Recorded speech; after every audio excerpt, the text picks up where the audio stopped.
Hype जरूर करना video को। रियलिटी एक ऐसी चीज है जो अक्सर समझ ही नहीं आती और इंसान को सीधा डिनायल मोड में डाल देती है। आज यही हाल डीमन किंग का हो रहा था। वो अपनी आंखों के सामने खड़ी सच्चाई को एक्सेप्ट करने से मना कर रहा था, क्योंकि उसकी लेजेंडरी ब्लैक फ्लेम्स, जिन पर वो सालों से फ्लेक्स करता आया था, हीरो को एक स्क्रैच तक नहीं दे पाई। उधर हीरो की स्वॉर्ड सीधी उसकी हार्ट स्केल्स को टीयर करती हुई उसके दिल तक जा घुसी। डेमन किंग शॉक में था। ये कैसे हो गया? इम्पॉसिबल। वो समझ ही नहीं पा रहा था। पूरी लाइफ उसने खुद को सुपीरियर समझा था। सेम डेमन किंग जिसने डेमन किंग एकेडमी में टॉप किया था, जिसने एग्जाम्पलरी स्टूडेंट बनकर ग्रेजुएशन की, जिसने लाइफ भर खुद को फर्स्ट एम्परर के स्टैंडर्ड्स और टीचिंग्स में डुबो दिया था, जो फाउंडेशनल रूल्स हर डेमन किंग फॉलो करता है। टार बनाना, प्रिंसेस को किडनैप करना और फिर उन हीरोज को नजर करना जो रेस्क्यू करने आते हैं। स्टैंडर्ड यही कहता था, हीरो को जल्दी मारना स्टुपिडिटी है, पहले उन्हें गुस्से, दर्द और ग्रीफ से भर दो। जितना हैवी इमोशनल डैमेज उतना फ्लेवरफुल फीस्ट। और डीमन किंग इस मेथड को लिटरली धर्म की तरह मानता था। Stronger hero is equal to tastier meal, और इसी प्रोसेस से वो अनमैच्ड डीमन किंग बन चुका था, काउंटलेस लोगों का एंगर और सॉरो अब्सॉर्ब करके। पर आज वो मिट्टी में गिरा हुआ था, अपने ही खून में डूबा हुआ, दर्द से चीखता हुआ, व्हाई मेरी डेथ इतनी ह्यूमिलिएटिंग क्यों? उसकी आंखों में कंफ्यूजन, शॉक और डिसबिलीफ का पूरा समंदर था। ये डिफीट तो लॉजिक के भी अगेंस्ट लग रही थी। हीरो ने उसकी तरफ देखा और घृणा से बोला, तुम डीमन सब एक जैसे होते हो, सिचुएशंस खुद क्रिएट करते हो, फिर रिजल्ट देख के शॉक्ड होते हो। समझ ही नहीं आता क्यों? डीमन किंग ने गुस्से से दांत पीसकर जवाब देने की कोशिश की, लेकिन हीरो ने ऐसी बात बोल दी जो उसके अंदर तक हिला गई। हीरो बोला, जो फेमस प्रिंसेस किडनैपिंग तुम लोग करते हो, वो एक्चुअली एक ऑफिशियल सिग्नल होता है। इससे दुनिया को पता चलता है कि नया डीमन किंग साइकिल शुरू हो चुका है और हमें तुम्हें रोकने आना है। हीरो थोड़ा हंसकर बोला, ह्यूमन किंग को मारना सबसे स्टूपिड आइडिया होता। अगर किंग मर जाए, किंगडम में सिविल वॉर स्टार्ट हो जाता, सब लोग थ्रोन के लिए लड़ते, कोई भी गुस्सा डीमन किंग पर नहीं जाता। मतलब तुम इवॉल्व भी नहीं करोगे, तुम्हारी पावर भी इंक्रीज नहीं होगी, और ये फर्स्ट एम्परर के स्टैंडर्ड्स के बिल्कुल अगेंस्ट है, जिसे तुम कोट करते रहते हो। हीरो ने मॉक करते हुए आगे बोला, और अगर हीरोज टावर तक आ नहीं पाते तो डीमंस खुद विलेजेस में मॉन्स्टर्स भेजते हैं ताकि हीरोज ट्रेनिंग कर सकें। लेकिन असली मजा तो टावर में ही आता था, क्योंकि पहले फ्लोर पर हमेशा वीक मॉन्स्टर्स को ठूस ठूस कर भर दिया जाता था। Perfect grinding spot for heroes. Demon king regret में डूब जाता है। उसे याद आता है कैसे वो हीरोज को कभी रास्ते में नहीं मारता था, सिर्फ इसलिए कि उनकी इमोशंस और ज्यादा इंटेंस हो जाएं, जैसे स्टैंडर्ड ने सिखाया था। हीरो उसकी चेस्ट से स्वॉर्ड खींचता है, दर्द से डीमन किंग चीख उठता है और हीरो फाइनल ब्लो मार देता है। हीरो बोलता है, जब टावर पुराना, बोरिंग और यूजलेस हो जाता है और जब हम थक जाते हैं, तब हम डीमन किंग को मार देते हैं। बस यही हार्श ट्रूथ है। वो स्वॉर्ड उसके बॉडी को क्लीन टीयर करके निकल जाती है और फिर जैसे हर साइकिल में होता आया है, एक नया डीमन किंग, एक नया टावर। क्योंकि पूरी दुनिया बेसिकली हीरोज के लिए एक जायंट हंटिंग ग्राउंड ही है। आसपास खड़े हीरोज उसके डेड बॉडी पर हंस रहे होते हैं, उस पे थूक रहे होते हैं, मॉक करते हुए, thanks demon king level up करने में इतनी मदद के लिए। तू सिर्फ मॉन्स्टर किंग नहीं, तू तो हमारा गॉड फादर निकला, जिसने हमें खुद पाल पोस के बड़ा किया। डीमन किंग की ऑलमोस्ट लाइफलेस बॉडी के ऊपर खड़े हीरोज अनाउंस करते हैं, लूट अमेजिंग था, टावर परफेक्ट ट्रेनिंग स्पॉट था, और सार्कास्टिकली बोलते हैं, सीरियसली बेस्ट ग्राइंडिंग प्लेस दिया तूने। डीमन किंग के दिमाग में सिर्फ एक शब्द घूम रहा होता है, गॉड फादर। उसका टावर, उसकी मेहनत, उसका सैक्रिफाइस हीरोज के लिए सिर्फ EXP फार्म थी, सिर्फ ट्रेनिंग ग्राउंड। हीरोज ये भी एडमिट करते हैं कि डीमन किंग टफ ओपोनेंट था, काफी हीरोज मरे भी, पर फिर भी वो डेथ्स को कैजुअली श्रक कर देते हैं। अरे छोड़ो, मेरी पर्सनल फेम बड़ी ना, बस वही इंपॉर्टेंट है। हीरो जब कैजुअली उसको फिनिश करने के लिए स्वॉर्ड उठाता है, डीमन किंग के अंदर की आखिरी आग भड़क उठती है। वो इंसल्ट, वो ह्यूमिलिएशन, वो सेंचुरी पुराना स्टैंडर्ड सब एक साथ एक्सप्लोड हो जाते हैं। डीमन किंग चीखता है, आई एम द डीमन किंग। उसके चारों तरफ मैसिव एनर्जी गैदर होने लगती है, लेकिन उससे पहले कि वो कुछ कर पाए, हीरो एक ही स्ट्राइक में उसका सर उड़ा देता है। अपनी लास्ट ब्रेथ्स में डीमन किंग देखता है कि हीरोज अभी भी हंस रहे हैं, अभी भी मॉक कर रहे हैं, और वो अपनी शार्प नजर से कसम खाता है कि तुम सब इसकी कीमत चुकाओगे, मैं बदला लेके रहूंगा। हीरोज के गिरते सिर के पास जाके अपनी टीम को बोलता है कि संभल के, हॉर्न्स खराब मत करना। तभी हीरो को कुछ अजीब स्पार्क्स दिखते हैं।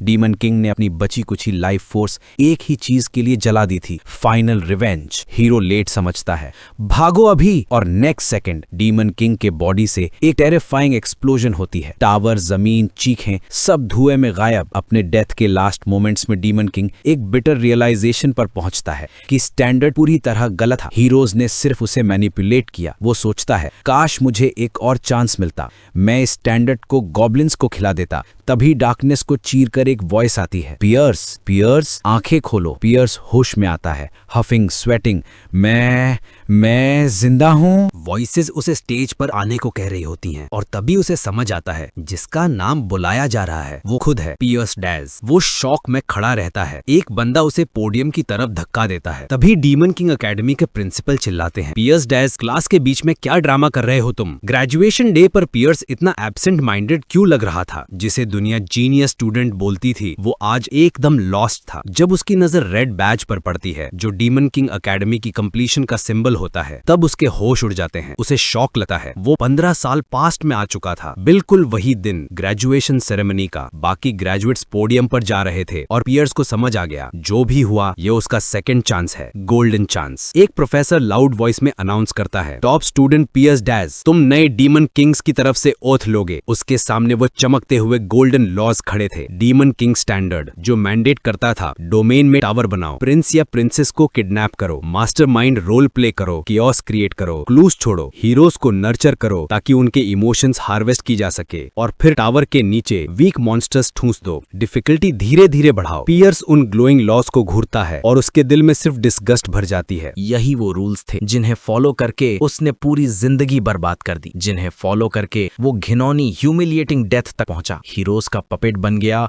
और अब उसके लिए ये स्टैंडर्ड्स सिर्फ कचरा थे, गार्बेज, न जलाने लायक न मानने लायक। पियर्स डैज अब पियर्स डैज नहीं था, अंदर कुछ और ही जन्म ले रहा था। रिवेंज की आग फिर से जल चुकी थी। ग्रेजुएशन क्राउड के बीच खड़े होके पियर्स एक ही चीज सोच रहा था, इस बेवकूफ चाइल्डिश स्टैंडर्ड पर कसम खाकर क्या फायदा जब मैं जान चुका हूं कि इसका एंड सिर्फ तबाही है। जैसे ही ऑफिशियल्स ने उसे ओथ्स रिपीट करने को बोला, उसके अंदर एक उबलता हुआ गुस्सा फूट पड़ा। ऑफिशियल ने नाम बुलाया, top student Pierce Daz, step forward and recite the great standard. पूरा हॉल उसकी तरफ देख रहा था। सबको लगता था वो एक ओबीडियंट परफेक्ट डीमन किंग बनेगा, लेकिन पियर्स ने एक सेंटेंस में सबको तोड़ दिया, मैं मना करता हूँ। हॉल में एक सुनामी जैसा शॉक फैल गया। ग्रेजुएट्स, टीचर्स, नोबल्स सब फ्रोजन। किसी को समझ नहीं आया ये क्या हुआ। पियर्स रुकता नहीं, वो गरज कर चिल्लाता है, मैं ऐसे बेकार घटिया ओथ पर कसम नहीं खा सकता। ये जो डीमन किंग स्टैंडर्ड तुम लोग पूछते हो, ये पूरा का पूरा कूड़ा है। उसकी आवाज हंडरिंग एको बनकर हॉल में गूंज जाती है। डीमंस के चेहरे सफेद, स्टूडेंट्स फ्रीज, क्योंकि कभी किसी ने ये सेक्रेट स्टैंडर्ड को इंसल्ट करने की हिम्मत नहीं की थी। इसी मोमेंट सदियों का सबसे बड़ा जीनियस, सबसे बड़ा मैडमैन बन गया। ड्यूक आर्केन ब्लेयर गुस्से में टेबल पर हाथ पटक देता है, मैं तुम्हें यहीं एग्जीक्यूट कर देता, लेकिन तुम्हारी प्रीवियस ब्रिलियंस को इग्नोर नहीं कर सकता। ड्यूक दांत पीसते हुए बोलता है, एक आखिरी मौका देता हूँ, अपनी बात वापस लो, पूरी डीमन वर्ल्ड से माफी मांगो, नहीं तो सजा मिलेगी। Assignment to the Aaron region. Hall में हवा फ्रीज हो जाती है। Whispers, Aaron? वो तो डीमन किंग्स का ग्रेवयार्ड है, वहां भेजना मतलब स्ट्रेट डेथ। कुछ स्टूडेंट्स चिल्लाते हैं, ऐसे क्रिमिनल को चांस क्यों, सीधा मार दो। ड्यूक की हैवी वॉइस हॉल में गूंजती है, एरन वो जगह है जहां काउंटलेस डीमन किंग्स मारे गए, और अगर पियर्स वहां फेल हुआ तो वो भी उन्हीं की तरह खत्म होगा। ये तुम्हारी फाइनल वार्निंग है। आज ड्यूक की आवाज पूरे हॉल में गरज रही थी, लेकिन पियर्स ने बिल्कुल ठंडे बर्फ जैसे टोन में उसे बीच में ही काट दिया। मुझे वहीं भेजो, अभी भेजो, मैं प्रूव करूंगा कि तुम्हारा डीमन किंग स्टैंडर्ड सिर्फ एक जोक है। आज ड्यू का चेहरा डिसबिलीफ में जम गया, तुम पागल हो गए हो। और फाइनली उसने कंट्रोल लूज कर दिया। फाइन, इसी वक्त तुम्हें एरन भेज दिया जाएगा। नो प्रिविलेजेस, कोई डीमन साथ नहीं जाएगा, तुम अकेला जाओगे, और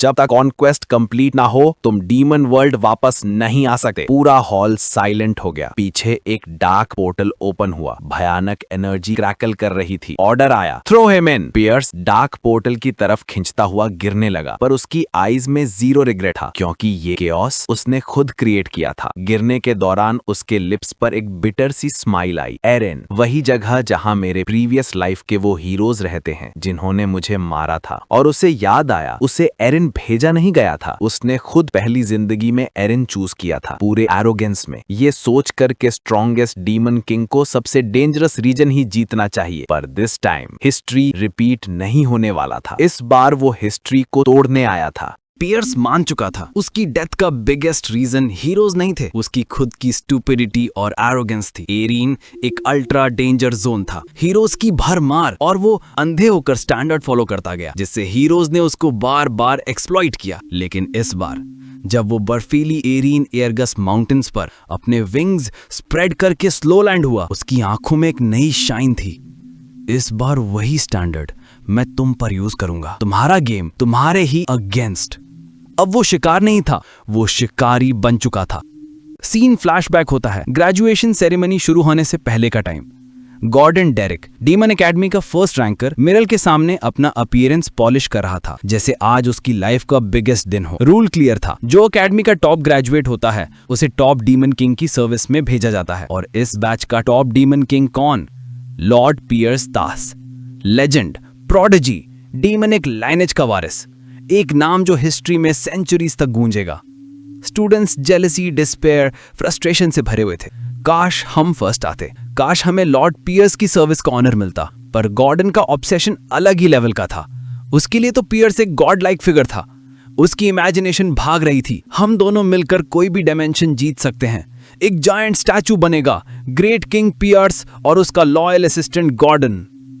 वो लिटरली ड्रीम कर रहा था अपना नाम डीमन वर्ल्ड की गोल्डन हिस्ट्री में कार्व करवाने का। पर ये सारे स्वीट ड्रीम्स एक सेकंड में ग्लास की तरह टूट गए। उसी सेरेमनी में उसके आइडल लॉर्ड पियर्स ने पूरे डीमन वर्ल्ड के सामने चिल्लाकर कहा, डीमन किंग स्टैंडर्ड्स कूड़ा हैं। वो मोमेंट गॉर्डन की सोल को हिला गया। उसका हीरो इमेज, उसकी पूजा, उसका वर्शिप सब एशेस बन गए। उसकी आईज शॉक में फ्रीज, गला सूख गया। मेरे लॉर्ड सैक्रेड लॉस को ट्रैश कह रहे हैं। उसका दिमाग शॉक, हॉरर, कंफ्यूजन के व्हर्लपूल में डूब गया। सीन फिर से जंप होता है एरिन के डीप रीजन में, जहां गॉर्डन हैवी बैग्स उठाए बर्फ की घनी लेयर्स को चीरते हुए चल रहा है। चेहरे पर कंफ्यूजन, होपलेसनेस और शैटर्ड फेथ का पूरा तूफान चल रहा था। उसे समझ ही नहीं आ रहा था कि उसके साथ ये सब क्यों हो रहा है। पियर्स उसे देखकर खुद शॉक रह गया, क्योंकि आज ड्यूक ने क्लियरली बोला था कि कोई भी डीमन उसके साथ नहीं भेजा जाएगा। फिर भी एक डीमन तो आ ही गया। जब पियर्स पास आया और उसका चेहरा पहचाना तो हल्का सा मुस्कुराते हुए बोला, ओह इट्स यू। लेकिन गॉर्डन तो बिल्कुल टूटने के एज पर था। आते ही उसने घबराती हुई कांपती आवाज में पूछ लिया, why did you do that reckless act, why? Pierce full innocent बनने की एक्टिंग करता हुआ बोला, कौन सा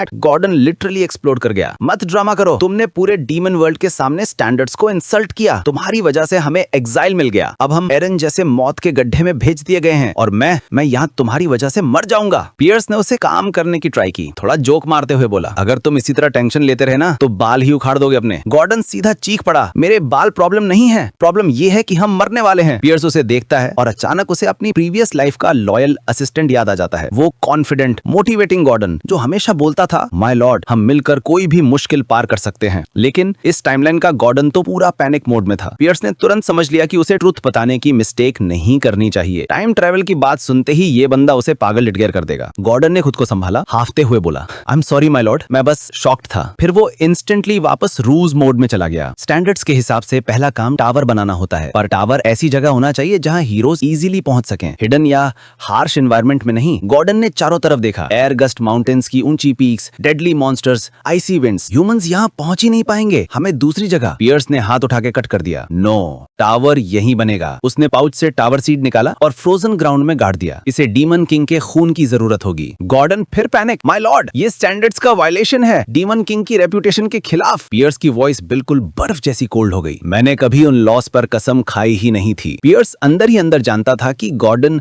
स्टैंडर्ड से इतना अटैच्ड है कि उन्हें रिजेक्ट करना किसी डीमन के लिए ऑलमोस्ट इम्पॉसिबल होता है। डीमन स्टैंडर्ड्स उनकी बोन्स और सोल तक में घुसे होते हैं, जब तक कोई डेथ लाइक ट्रॉमा ना झेल ले। पियर्स ने अपनी पाम कट की, खून सीड पर गिरा। सीड ब्लड को एब्जॉर्ब करते ही रेड ग्लो छोड़ने लगी और एक जायंट मैजिक सर्कल जगमगाने लगा। पियर्स ने कोल्ड टोन में बोला, ध्यान से सुनो गॉर्डन, डीमन स्टैंडर्ड्स कूड़ा हैं, स्पेशली एरन में। सर्कल फुल्ली एक्टिवेट हुआ। टावर ने अपनी आइडेंटिफिकेशन स्टार्ट की। Pierce, heir of the black flame demonic dragon clan. बाहर बर्फ फटने लगी, जमीन हिली और एक मैसिव टावर शेप लेने लगा। इस ड्रामेटिक मोमेंट में पियर्स ने वो हार्श ट्रूथ बोला जो कई डीमन किंग्स को मार चुका था। ह्यूमंस ने इतने टावर्स डिस्ट्रॉय कर दिए हैं कि अब उन्हें एग्जैक्टली पता है कि ये कैसे वर्क करता है। डीमन किंग स्टैंडर्ड्स हमें बेनिफिट ही नहीं देते, इन्हें डीमन किंग स्टैंडर्ड्स नहीं हीरो स्टैंडर्ड्स कहना चाहिए। गॉर्डन डिसबिलीफ में जम गया। टावर पूरी तरह समन हो चुका था। दोनों अंदर गए। पहला फ्लोर देखा, कंप्लीटली एम्प्टी। 5वें फ्लोर तक आते आते गॉर्डन ऑलमोस्ट टूट गया। नॉर्मली डीमन टावर में ट्रैप्स, मॉन्स्टर्स, लेबिरिंथ्स, सीक्रेट हॉल्स होते हैं, यहाँ सब जीरो, जैसे पर्पसली सारी प्रिविलेजेस डीमन किंग से छीन ली गई हों। लेकिन टावर बन गया था, अब अगला रूल फॉलो करना ही था। गॉर्डन ने कहा, सेकंड रूल, प्रिंसेस या प्रिंस को किडनैप करना। रॉयल ब्लड लाइन जितना थ्रोन के करीब होगा उतना ज्यादा एंगर और सॉरो, और डीमन किंग उतना फास्ट ग्रो करता है। पियर्स ने अप्रूव किया, किडनैपिंग ठीक है, मैं भी यही सोच रहा था। गॉर्डन खुश हो गया, माय लॉर्ड मैं मिशन में साथ चलूं? पियर्स ने रोक दिया, तुम टावर गार्ड करोगे, किंग्स रेजिडेंस एम्प्टी नहीं रह सकता। गॉर्डन ने सोचा लॉर्ड नॉर्मल हो रहे हैं, फिर उसने पूछा टारगेट कौन है माय लॉर्ड? पियर्स ने बोला हिल्ड्रिन किंगडम। गॉर्डन शॉक, क्योंकि वो वर्ल्ड के सबसे साउथ, सबसे दूर जगह है। और फिर पियर्स ने बॉम्ब गिरा दिया, target 13th princess, the least influential, least important, least presence वाली रॉयल। गॉर्डन चीख गया, माय लॉर्ड ये तो स्टैंडर्ड्स के बिल्कुल अपोजिट है। और उसी वक्त पियर्स ने अपने विंग स्प्रेड कर दिए, स्काई में दौड़ते हुए दूर स्थित हिल्ड्रिन कासल तक पहुंच गया और एक कासल विंडो में क्रैश करते ही बोला,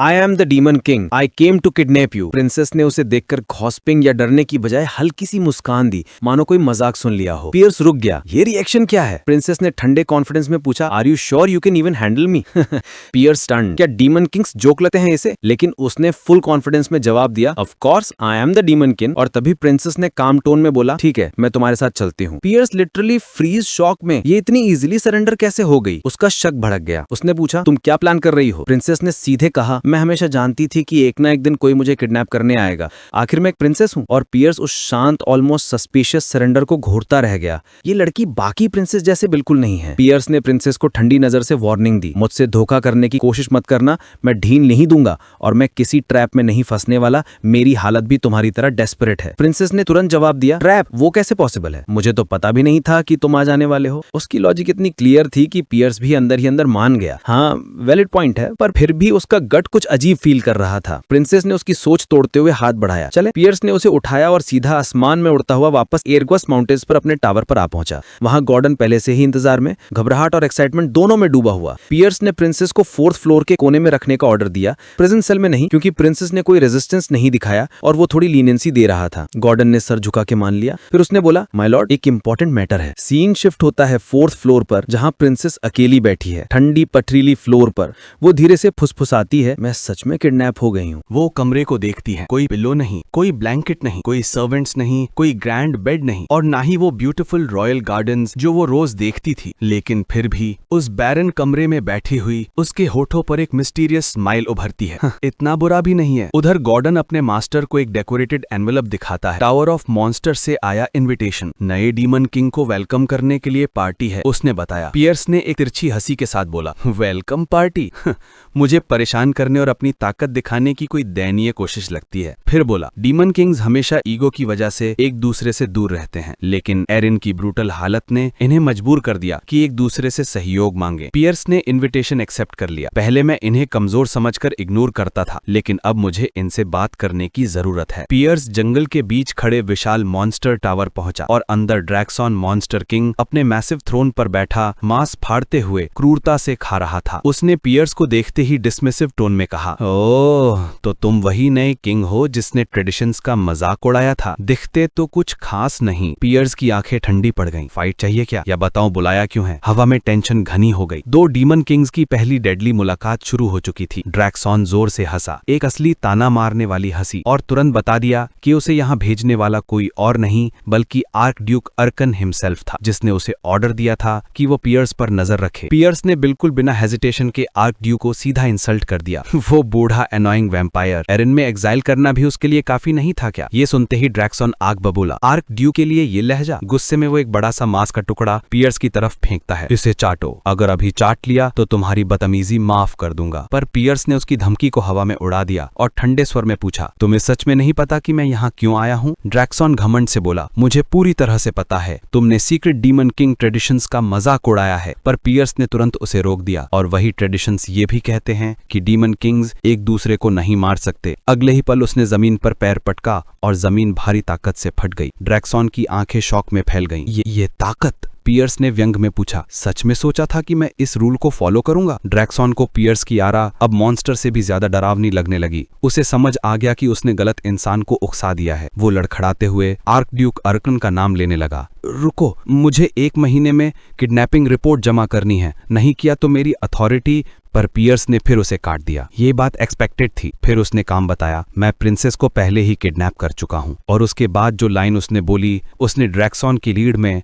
ठंडा पसीना ला दिया। जो मैंने चुनी है वो मेरे टेस्ट के बिल्कुल मुताबिक है। ड्रैक्सॉन की आंखें कंफ्यूजन और डर से कांप उठी। पियर्स बिना पीछे देखे मॉन्स्टर टावर से निकल गया और सीधा एयर गस्ट माउंटेन्स वाले अपने टावर पर लौट आया। गॉर्डन तुरंत झुककर बोला, माय लॉर्ड, आपने डीमन किंग की महानता दिखा दी। पियर्स ने उसे रोक दिया। कुछ खास नहीं था, वो अभी कुछ कर भी नहीं सकता। इसके बावजूद पियर्स ने साफ कहा, लेकिन हमें तैयारी करनी होगी। जाओ, प्रिंसेस की हालत देखो, समझना होगा कि उसे कैसे यूज किया जा सकता है। अंदर से पियर्स अनईजी था। उसे महसूस हो रहा था कि बाकी डीमन अगर उसके खिलाफ एकजुट हो गए तो ये उसके लिए सबसे बड़ा खतरा बन सकता है। उसे एहसास हुआ कि ट्रेडिशंस का मजाक उड़ाने की कीमत उससे ज्यादा थी जितना उसने सोचा था। पर फिर भी अगर उसे आज फिर मौका मिलता, वो फिर वही रास्ता चुनता। उस कूड़े के सामने झुककर जीने से अच्छा है मर जाना। इस बार उसने ठान लिया था कि वो पिछली गलतियां नहीं दोहराएगा और अपनी ताकत की नींव शुरू से खुद बनाएगा। वो जानता था कि लो रैंक्ड प्रिंस से बहुत कम एनर्जी पॉइंट्स मिलेंगे, लेकिन ये सेफेस्ट ऑप्शन था। लेकिन अचानक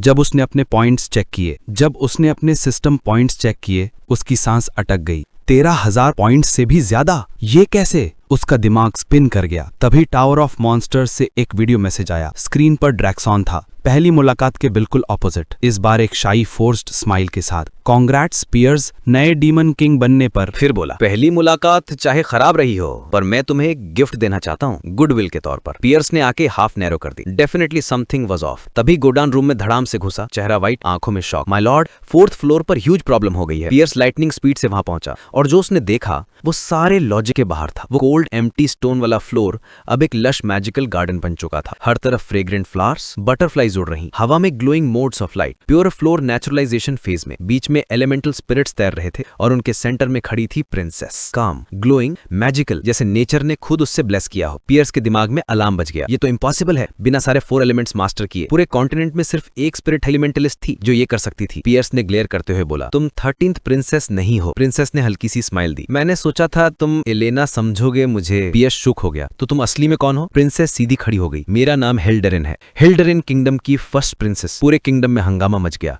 फर्स्ट प्रिंसेस को डीमन किंग ने किडनैप कर लिया। किंग पागल हो गया, जिसने मेरी प्रिंसेस को छुआ भी उसकी स्कल उड़ा दो, आर्मी असेंबल करो। उसी बीच प्रिंसेस ने पियर्स को काम लुक दिया। याद है मेरा सवाल, क्या तुम मुझे संभाल सकते हो? अब समझ आया? पियर्स ठंडे टोन में बोला, मैं तुम्हारी अपीयरेंस से मिसलीड नहीं हुआ। मैंने सुना था जीनियस एलिमेंटल विच के बारे में, जिसमें माना इतना होता है छिपाना इम्पॉसिबल। तुमने इतना माना हाइड कैसे किया? प्रिंसेस ने अपनी रिंग दिखाई, रॉयल एयरलूम, माना कंसीलर। फिर पूछा, अब तुम मुझे वापस किंगडम भेजोगे? पियर्स हंस पड़ा, कभी नहीं। वापस भेज दिया तो दुनिया मेरा मजाक उड़ाएगी और डेमोनिक एनर्जी कलेक्शन इम्पॉसिबल। तुम मेरी हॉस्टेज हीरो होगी। तभी सिस्टम की वॉइस गुनगुनी, ding, massive flare of anger detected. और पियर्स के डेमोनिक एनर्जी पॉइंट्स पागलों की तरह उछलकर 19,000 के ऊपर पहुंच गए। पियर्स समझ गया पूरा किंगडम उसे किडनैपर मान चुका है और अब फर्क नहीं पड़ता वो फर्स्ट प्रिंसेस हो या 13th। पियर्स ने प्रिंसेस की आंखों में देखते हुए कहा, तुम अब भी मेरी हॉस्टेज हो, चाहे कोई कुछ भी सोच ले। उधर हिल्डरिन किंग ने आदेश दिया, डीमन किंग को मारो, प्रिंसेस को वापस लाओ। लेकिन एडवाइजर्स मुसीबत में थे, क्योंकि अभी तक किसी को पता ही नहीं था कि जिम्मेदार डीमन किंग है कौन। एडवाइजर्स ने किंग को समझाने की कोशिश की, पहले रिकॉनेसेंस पेट्रोल भेजते हैं माय लॉर्ड, प्लीज थोड़ा इंतजार करिए। लेकिन किंग हिल्डरिन उन पर फट पड़ा, चेहरा लाल, आंखों में आग। मेरी बेटी को उठा ले गए और तुम लोग आराम से खड़े हो। अभी के अभी पता लगाओ कौन सा डीमन किंग था। एक एडवाइजर ने घबरा कर कहा, माय लॉर्ड, कुछ ही दिनों पहले नेबरिंग किंगडम के एक प्रिंस को डीमन किंग ऑफ लस्ट ने किडनैप किया था और नतीजा सबने देखा, हीरोज ने उसको टुकड़ों में काट डाला। फिर भी आज किसी डीमन किंग ने आपकी प्रिंसेस को किडनैप करने की हिम्मत कैसे कर ली? ये कुछ अजीब नहीं है? अचानक बाकियों को भी रियलाइजेशन हुआ, हाँ ये सिचुएशन बहुत यूनिजुअल है। किंग ने कंक्लूजन निकाला, मतलब एक नया डीमन किंग उठा है। तभी एक सोल्जर भागता हुआ आया, important information my Lord, teleportation magic के ट्रेसेस नॉर्थ की तरफ डिटेक्ट हुए हैं, एयर गस्ट माउंटेन्स की ओर। पूरा कोर्ट शॉक में जम गया, क्योंकि हिल्डरिन किंगडम सबसे साउथ में है और एयर गस्ट माउंटेन्स फार नॉर्थ, अर्थ के दूसरे छोर पर। इस बीच डीमन किंग टावर में गॉर्डन प्रैक्टिकली कांप रहा था। माय लॉर्ड, हिल्डरिन किंगडम की आर्मी आ सकती है, वो लोग आपको मार डालेंगे। लेकिन पियर्स पूरी कॉन्फिडेंस के साथ मुस्कुराया, इम्पॉसिबल, वो आर्मी यहाँ पहुंच ही नहीं सकती। उसने ट्रस्ट के साथ बताया, साउथ से नॉर्थ तक का रास्ता इतना डेंजरस है, पहाड़, मॉन्स्टर्स, स्टॉर्म्स और बीच में 5 अलग अलग किंगडम्स आते हैं। कोई भी अपनी बॉर्डर्स ओपन नहीं करेगा फॉरेन आर्मी के लिए। पियर्स ने काम टोन में कहा, उनके पास सिर्फ एक ही ऑप्शन बचता है, हीरोज गिल्ड को हायर करना। उधर हिल्डारिन किंग में मजबूरी में आदेश दिया, हीरोज गिल्ड से कांटेक्ट करो। लेकिन गिल्ड हेडक्वार्टर्स में ये सुनते ही अफरा तफरी मच गई। एयर गस्ट माउंटेन्स, क्या हम मरने के लिए पैदा हुए हैं? हीरोज ने सीधा इनकार कर दिया, वहां तो हेल लेवल मॉन्स्टर्स भरे पड़े हैं, ये सुसाइड मिशन है। पियर्स ने वही एक्सपेक्ट किया था। वो जानता था कि एरिन के हीरोज पैसे के पीछे भागते हैं, डेंजर नहीं उठाते, इसलिए उसने अपना बेस वहीं बनाया था जहां कोई जाने की हिम्मत ना करे। गोल्डन स्टंड उसके दिमाग में घूमने लगा। माय लॉर्ड को ये सब कैसे पता है? जैसे वो पहले भी एरिन में रह चुका हो। किंगडम में किंग का गुस्सा एक्सप्लोड हुआ। कोई हीरो आगे नहीं आ रहा, ये लोग अपने आप को हीरोज कहते हैं, मेरी डॉटर खतरे में है और ये कायर भाग रहे हैं। एडवाइजर्स ने समझाया, माय लॉर्ड, एरिन रीजन के हीरोज बाकी जगहों से अलग होते हैं, वो सिर्फ प्रॉफिट देखते हैं, रिस्क बिल्कुल नहीं लेते। उसी वक्त टावर के अंदर पियर्स सिस्टम स्टोर देख रहा था। ऑप्शंस चमक रहे थे, स्केलेटन सोल्जर्स खरीदो 10,000 पॉइंट्स पे, या डायमेंशनल इंटरफेरेंस वीकन करो। वो प्लान बना रहा था, कौन सा कदम उसे अगले फेज तक ले जाएगा। स्ट्रैटेजी, कैलकुलेशन और सर्वाइवल सब एक जगह मिलकर उसके दिमाग में फ्यूचर बना रहे थे। पियर्स अपने थ्रोन पर बैठा गहरी सोच में डूब गया। उसे साफ दिख रहा था कि एक ढंग की आर्मी तैयार करना टाइम भी खाएगा और रिसोर्सेज भी, और अभी उसकी डिमोनिक एनर्जी इतनी कम थी कि हीरोज की पूरी आर्मी का सामना करना तो दूर, उनके सामने खड़ा रहना भी मुश्किल था। उसे अपनी पिछली जिंदगी का वही डर याद आने लगा, वो डर जो हीरोज की भीड़ के सामने उसे निगल चुका था। लेकिन इस बार वो डर उसे पीछे नहीं ढकेलने वाला था। उसने गोर्डन को आदेश दिया, ड्रैक्सॉन से तुरंत संपर्क करो, मैं डिमोनिक एनर्जी बेचकर ह्यूमन मनी लेने वाला हूँ। गोर्डन का दिमाग ही घूम गया। व्हाट माय लॉर्ड, ये क्या कह रहे हैं? डिमोनिक एनर्जी हमारी रेस की सीमाएं तोड़ने वाली चीज है, यही टावर फीचर्स खोलती है, यही मॉन्स्टर समन करने देती है, इसे चीप ह्यूमन मनी के लिए बेच देंगे। लेकिन पियर्स स्टोन कोल्ड था, ड्रैक्सोन बहुत ज्यादा पैसे देगा और बिना उस पैसे के मैं हीरोज को नहीं रोक सकता, और एक चीज है जो मैं ह्यूमन मनी से कर सकता हूँ। उसने नजरें घुमाई माउंटेन्स के पास सिचुएटेड फोर्ट्रेस सिटी हॉल्टन की तरफ। जल्द ही पियर्स एक मर्सनरी के भेष में हॉल्टन सिटी के गेट पर पहुंचा। गार्ड्स उसे रोककर बोले, आयरगस्ट माउंटेन्स में अकेला जाने वाला पागल मर्सनरी, बहुत सस्पिशियस लग रहे हो। पियर्स ने बहस करने की जगह एक सोने का सिक्का उनकी तरफ उछाल दिया। गार्ड की आंखें फैल गई। पियर्स ने आंख मारी, आधा आधा बांट लेना, और गेट तुरंत खुल गया। अंदर आते ही उसे मालूम था कि उसे यहाँ का कोई एक्सपर्ट गाइड ढूंढना पड़ेगा। सीन शिफ्ट होता है क्रिम्सन फैल्कन मर्सनरी गिल्ड में। मेंबर्स आराम से दारू पी रहे थे। एक बोला, बॉस निकले? लीडर हंस के बोला, नहीं, यहाँ सब परफेक्ट है, सोल्जर्स मॉन्स्टर से लड़ते रहें, हम बस लूट उठाते रहें, इससे बेटर जिंदगी है क्या? वहीं बात चल पड़ी नए डेमन किंग की। कोई हंस के बोला, फेक न्यूज है, डेमन किंग वही टावर बनाते हैं जहां हीरोज आसानी से पहुंच पाएं। हद है, पूरे कॉन्टिनेंट पार करके प्रिंसेस उठाने जाएगा कोई डेमन किंग? अनदर ने कहा। हीरोज गिल्ड ने मिशन तुरंत रिजेक्ट कर दिया था, साफ है पैसे निकालने का ड्रामा है सब। लीडर ने हंसी में बोला, उन पैसों के पागलों पर कभी भरोसा मत करो। तभी लीडर के पीछे खड़े पियर्स ने हल्की सार्कास्टिक हंसी से कहा, तो यही वजह है तुम्हारे बिहेव करने की। मर्सनरीज घबराकर उछल पड़े। कौन है ये? पियर्स ने कामली कहा, तुम लोग हालात के बारे में काफी जानते हो, परफेक्ट गाइड्स लगते हो, सब बाहर निकल जाओ। एक को छोड़कर मर्सनरीज ने उसे घेर लिया। इंट्रूडर, आज तो जिंदा नहीं बचेगा। और फिर भयानक लड़ाई फूट पड़ी। लेकिन पियर्स ने ऐसी स्किल दिखाई कि मर्सनरीज के होश उड़ गए। एक को पीछे फेंका, दूसरे को जमीन पर पटक दिया, तीसरे का वेपन उसी पर वापस दे मारा। एक मर्सनरी पीछे से वार करने आया। पियर्स ने लाइटनिंग स्पीड से उसका हैमर पकड़ लिया। वो चीख उठा, ये इंसान नहीं है। क्रॉसबो यूजर्स ने घेर लिया। पियर्स ने एक बड़ा मर्सनरी उठाकर बाकियों पर फेंक दिया। पूरी टुकड़ी बिखर गई। लीडर का चेहरा सफेद पड़ गया। मॉन्स्टर, ये इंसान नहीं, मॉन्स्टर है। बाहर भागते हुए मर्सनरीज चिल्ला रहे थे, क्यों लड़ रहे हैं हम? ये कब खत्म होगा? हम अभी तक थके क्यों नहीं? लेकिन पियर्स बिना रुके सबको फिनिश करता गया। जब आखिरी मर्सनरी गिरा, वो लीडर की तरफ बढ़ा। अब इंटेरोगेशन का टाइम था। पियर्स धीरे धीरे मर्सनरी लीडर के पास पहुंचा। उसकी आंखें अंधेरे में डेंजरस चमक रही थीं। मैं जो सवाल पूछूंगा, अगर सही जवाब दिया तो तुम जिंदा रहोगे। लीडर जमीन पर कांप रहा था, मुंह से सिर्फ दया की भीख। हाँ पूछो, बस मुझे मत मारना। पियर्स का पहला सवाल, स्लेव मार्केट कहाँ है? डर से कांपते लीडर ने उसे एक हैवी आयरन गेट वाले लग्जूरियस पैलेस तक ले गया। अंदर सिर्फ ह्यूमन स्लेव्स बेचे जा रहे थे। लीडर ने हिचकते हुए पूछा, माय लॉर्ड, क्या ये आपको पसंद नहीं आया? पियर्स ने कोल्ड स्टेयर के साथ कहा, समथिंग रेयर है, और एक गोल्ड बैग उसकी तरफ उछाल दिया। लीडर का चेहरा इंस्टेंटली बदल गया। दिस वे माय लॉर्ड, और वो उसे बाजार के एक सीक्रेट एरिया की तरफ ले गया। रास्ते में पियर्स सोच रहा था, यह आदमी इतना काम कैसे है? मैंने इसके साथियों को अभी अभी मिट्टी में मिला दिया, फिर भी इसके चेहरे पर ग्रीड चमक रही है। ह्यूमंस और डीमंस में फर्क ही क्या है? ये पैसे को पूछते हैं, हम एनर्जी को। वो एक अंडरग्राउंड डंजन पहुंचे। लीडर ने रास्ता दिखाया। पियर्स को अचानक गोडेन का सवाल याद आया, ह्यूमन मनी से क्या करेंगे माय लॉर्ड? और पियर्स का जवाब गूंज उठा, स्लेव्स खरीदूंगा। फिर उसने अपना रियल ऑब्जेक्टिव बताया, ह्यूमन द्वारा पकड़ी गई दूसरी रेसेस, खासकर एक एल्फ विद इंटेग्रिटी जो हीरोज के रैंक्स में केओस फैला सके, एक स्पाई। इस बीच हिल्डरिन किंगडम में हीरो हेलेन पहुंचा। किंग ने उसे गले लगा लिया। तू ही मेरी आखिरी उम्मीद है, हेलेन ने वीर टोन में कहा। मैं प्रिंसेस को बचाऊंगा और जस्टिस के नाम पर डीमन किंग का सर लेकर लौटूंगा। उधर स्लेव मार्केट में मर्चेंट ने पूछा, कौन सा सामान सामान चाहिए। पियर्स ने एक लॉक्ड एल्फ की तरफ इशारा किया। इसे खरीदूंगा, पेमेंट ये मर्सनरी करेगा। लीडर शॉक में, मैं? क्यों मैं? लेकिन पियर्स की एक नजर और उसकी आवाज गले में ही अटक गई। ठीक है, मैं दे दूंगा। पियर्स ने सबको रूम से बाहर जाने का ऑर्डर दिया। मर्चेंट डरे हुए बोला, एल्फ वाइल्ड हो सकता है। पियर्स कामली बोला, अगर कुछ डैमेज हुआ तो मैं भर दूंगा। पियर्स जंजीरों में बंधे एल्फ के पास गया। उस नोबल रेस को ह्यूमंस द्वारा इस हालत में देखकर उसका चेहरा सीरियस हो गया। एल्फ ने उसकी डेमोनिक एनर्जी महसूस की। अ डीमन एल्फ में इतनी इंटरेस्ट क्यों लेगा? पियर्स ने शांत टोन में कहा, रिवेंज। ह्यूमंस ने जो तुम्हारे साथ किया वही पेन मैं हीरोज पर लौटाना चाहता हूँ। एल्फ बोला, ऑफर टेम्पटिंग है, पर मैं डीमंस पर उतना ही 100% भरोसा करता हूँ जितना ह्यूमंस पर। शून्य। पियर्स बोला, मैं बाकी डीमंस जैसा नहीं हूँ। डील है 50 साल की लॉयल्टी दूं और बदले में तुम्हें फ्रीडम और सेफ्टी। 50 साल तुम्हारे लिए कुछ नहीं होता और ये ह्यूमिलिएशन से कहीं बेहतर है। लेकिन एल्फ ने तुरंत रिजेक्ट कर दिया। डीमंस तो वर्ल्ड ट्री को डिस्ट्रॉय करना चाहते हैं जो हमारी दुनिया को जिंदा रखता है। तुम पर ट्रस्ट कैसे करूं? पियर्स अंदर से जानता था कि एल्फ बिल्कुल सही बोल रहा है। एक डीमन का एक एल्फ से मदद मांगना वैसे भी अजीब था। तभी पियर्स ने कहा, मैं डीमन किंग स्टैंडर्ड्स पर शपथ लेता हूँ, वर्ल्ड ट्री को नुकसान नहीं पहुंचाऊंगा, मैं वादा निभाऊंगा। एल्फ जम गया क्योंकि डीमन किंग स्टैंडर्ड की कसम डीमंस के लिए उतनी ही सीक्रेट है जितनी एल्फ्स के लिए वर्ल्ड ट्री। पियर्स बोला, अब तुम मुझे वर्ल्ड ट्री की कसम खाओ, 50 साल की loyalty. Elf Grenada of the maple tribe. Grenada shocked हो गया, पर एक शर्त रखी, पहले मुझे उस डीमन किंग से मिलाओ जिसने तुम्हें भेजा है। पियर्स ने हल्का सा स्माइल किया, वो डीमन किंग मैं ही हूँ। ग्रेनाडा जोर से हंसा, क्या डीमन किंग खुद स्लेव खरीदने आता है? और अगर तुम सच में डीमन किंग हो तो इतनी वीक पावर क्यों फील हो रही है? Prove it. अगर तुम सच में डीमन किंग हो तो मैं 50 नहीं 100 साल की लॉयल्टी दूंगा। अगले ही पल सीन कट। ग्रेनाडा अचानक पियर्स के टावर के 5th फ्लोर पर खड़ा था। हक्का बक्का, ये कैसे? पियर्स मुस्कुराया, 100 ईयर प्रॉमिस याद है? अब ग्रेनाडा को समझ आ गया कि वो एक रियल डीमन किंग के सामने खड़ा है।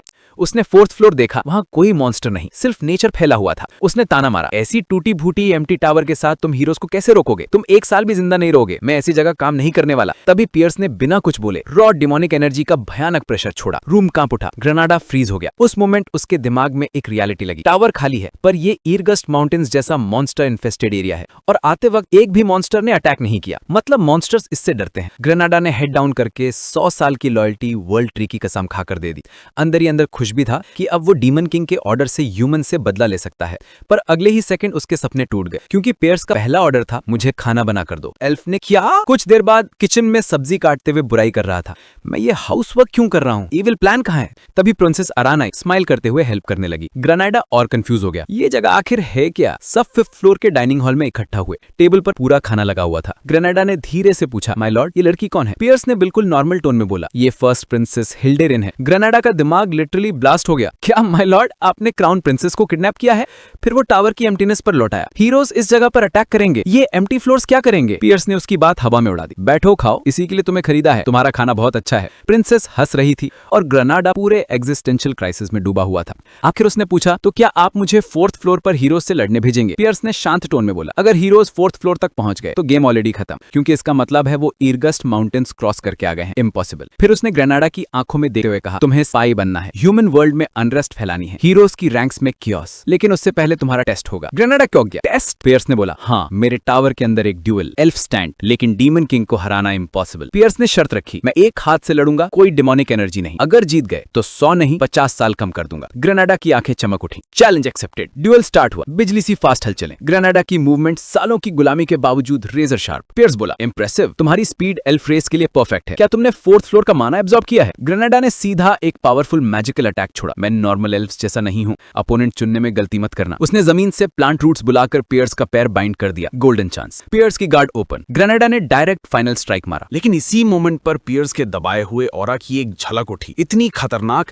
कि ग्रेनाडा की रूह तक काम गई। उसे याद आया, ये डीमन किंग है। पियर्स बोला, मैंने कहा था डेमोनिक एनर्जी यूज नहीं करूंगा, लेकिन पावर कंट्रोल करूंगा ताकि तुम मर ना जाओ। ग्रेनाडा घबरा गया, रुको, पर देर हो चुकी थी। पियर्स का एक controlled but devastating punch, dual एक ही हिट में खत्म। सीन शिफ्ट होता है Holton walk city, crimson falcon mercenary headquarters. Mercenaries ने इस बार पियर्स का वेलकम ऐसे किया जैसे कोई महान सेंट वापस आ गया हो। सबके चेहरे पर फोर्स्ड मुस्कान। लीडर ऑलमोस्ट झुकर बोला, माय लॉर्ड, आपको फिर देखना हमारे लिए सम्मान है। पियर्स ने लो वॉइस में बोला, मैं तुम लोगों को 1 साल के लिए हायर करना चाहता हूँ। लीडर ने तुरंत हाँ कर दी, बजट कितना होगा? पीछे खड़े मर्सनरीज में से एक अंडर ब्रेथ बोल रहा था, कल तक ये हमें मार रहा था, आज हम इसके पीछे दो महला रहे हैं। पियर्स ने एक हेवी गोल्ड से भरी मनी बैग फ्लोर पर फेंकी। धड़ाम। मर्सनरीज चिल्लाए, हमारी लॉयल्टी हमारी पहचान है, हम आपके लिए मर जाएंगे माय लॉर्ड। लेकिन लीडर मन ही मन सोच रहा था, इन बेवकूफों को शायद किसी न्यू स्क्वाड से रिप्लेस कर दूं। पियर्स ने कमांड दिया, मेरे साथ आया आदमी तुम्हारी टीम में रहेगा, वही मेरे ऑर्डर्स कन्वे करेगा। मर्सनरीज पहले हिचके, ये कौन है? लेकिन ग्रेनाडा आगे आया। I am Grenada of the maple tribe. Mercenaries ने उसका स्मैश्ड चेहरा देखा,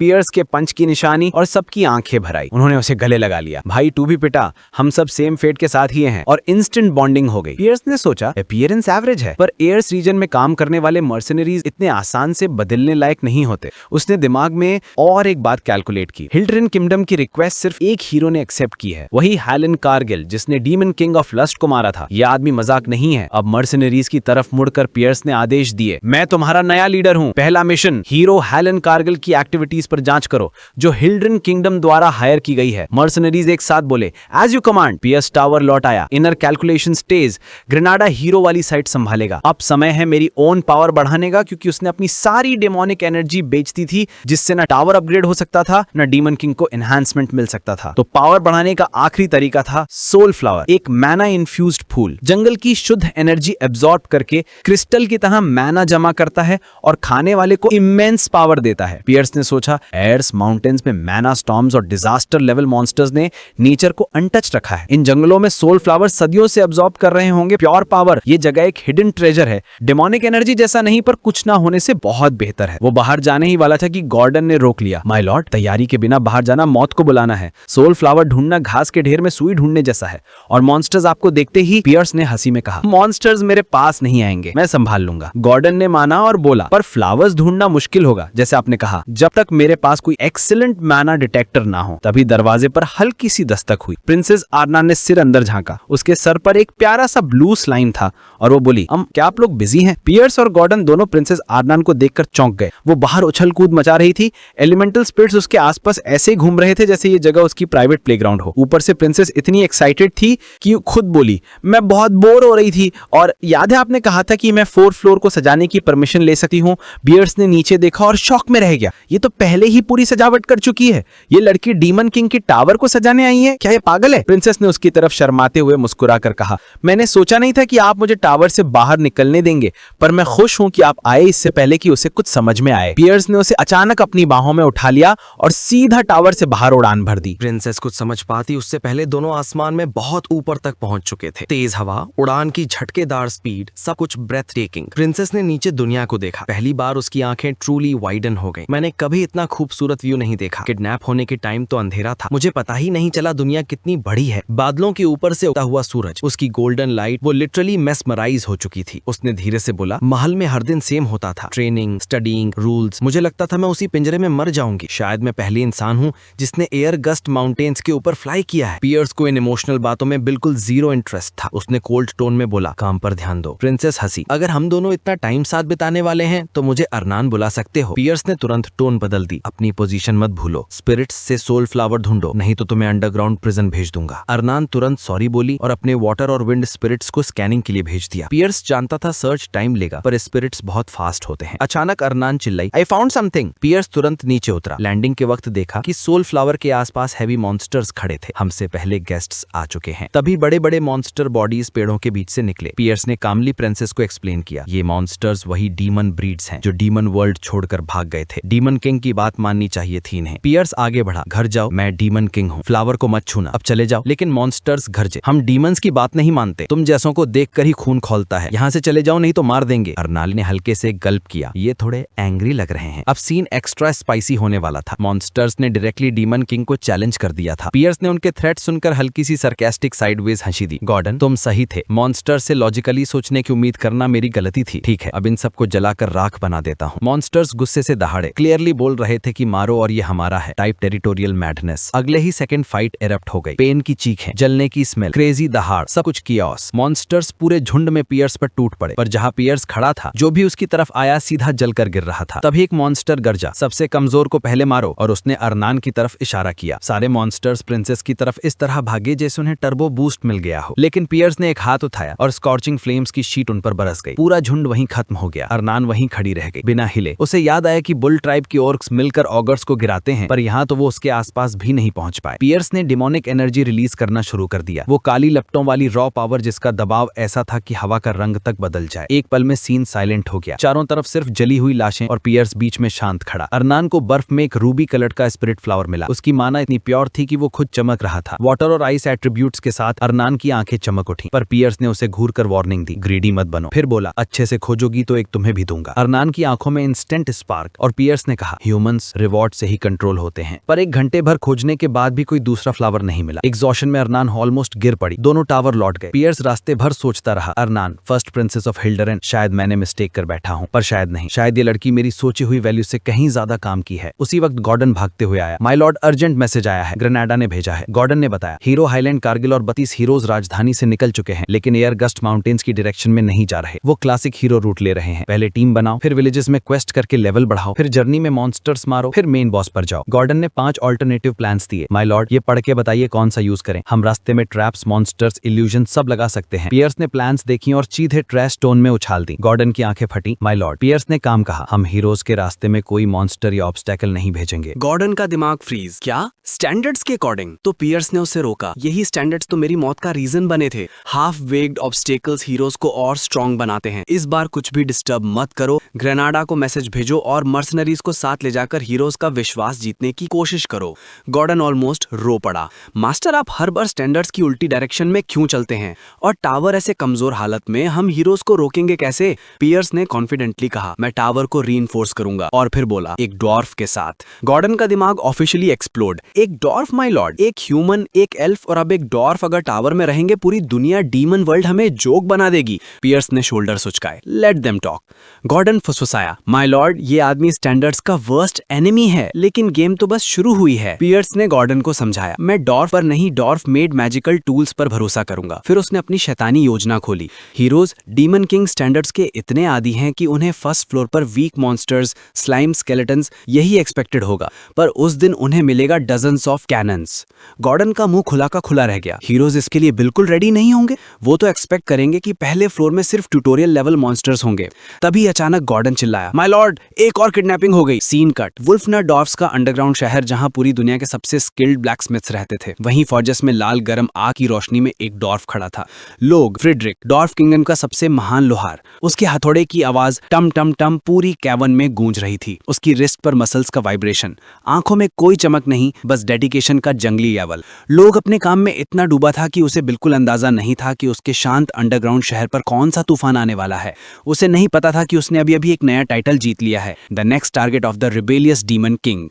जैसे ही डैज ड्वार्व्स के शहर में पहुंचा, उसे याद आया कि रिग्रेशन से पहले उसे कई बार लगा था कि वो इस दुनिया के बारे में सब कुछ जानता है। फिर भी ये उसका पहला मौका था ड्वार्व्स के शहर को विजिट करने का। ये एक मॉडर्न और मैकेनिकल मार्वल था, लेकिन उसमें एक एंशिएंट टच भी मौजूद था। वो एक भीड़-भाड़ वाली जगह में गया जिसका नाम मिडनाइट इन था और रिसेप्शनिस्ट से पूछा कि वेपन कमीशन करने के लिए कहाँ जाना होगा और शहर का सबसे आउटस्टैंडिंग ब्लैकस्मिथ कौन है। रिसेप्शनिस्ट डियाज के दिए गए ब्राइब के बाद काफी खुश हो गया और बोला कि एक ह्यूमन होने के बावजूद लड़का बिजनेस बात करना अच्छे से जानता है। डियाज ऑलरेडी जानता था कि ड्वार्फ्स को पैसे हीरोज जितने ही पसंद होते हैं और वो गलत नहीं था। रिसेप्शनिस्ट ने उसे बताया कि शहर के अंदर जाने पर एक बहुत बड़ा होल दिखेगा। अगर वो लिफ्ट पर चढ़े तो पहले उसकी डिटेल्स चेक होंगी और फिर उसे डिजायर्ड फ्लोर पर भेजा जाएगा, क्योंकि ये एक 2 स्टेप सिक्योरिटी मेथड था जो इंट्रूडर्स को आइडेंटिफाई करने के लिए बनाया गया था।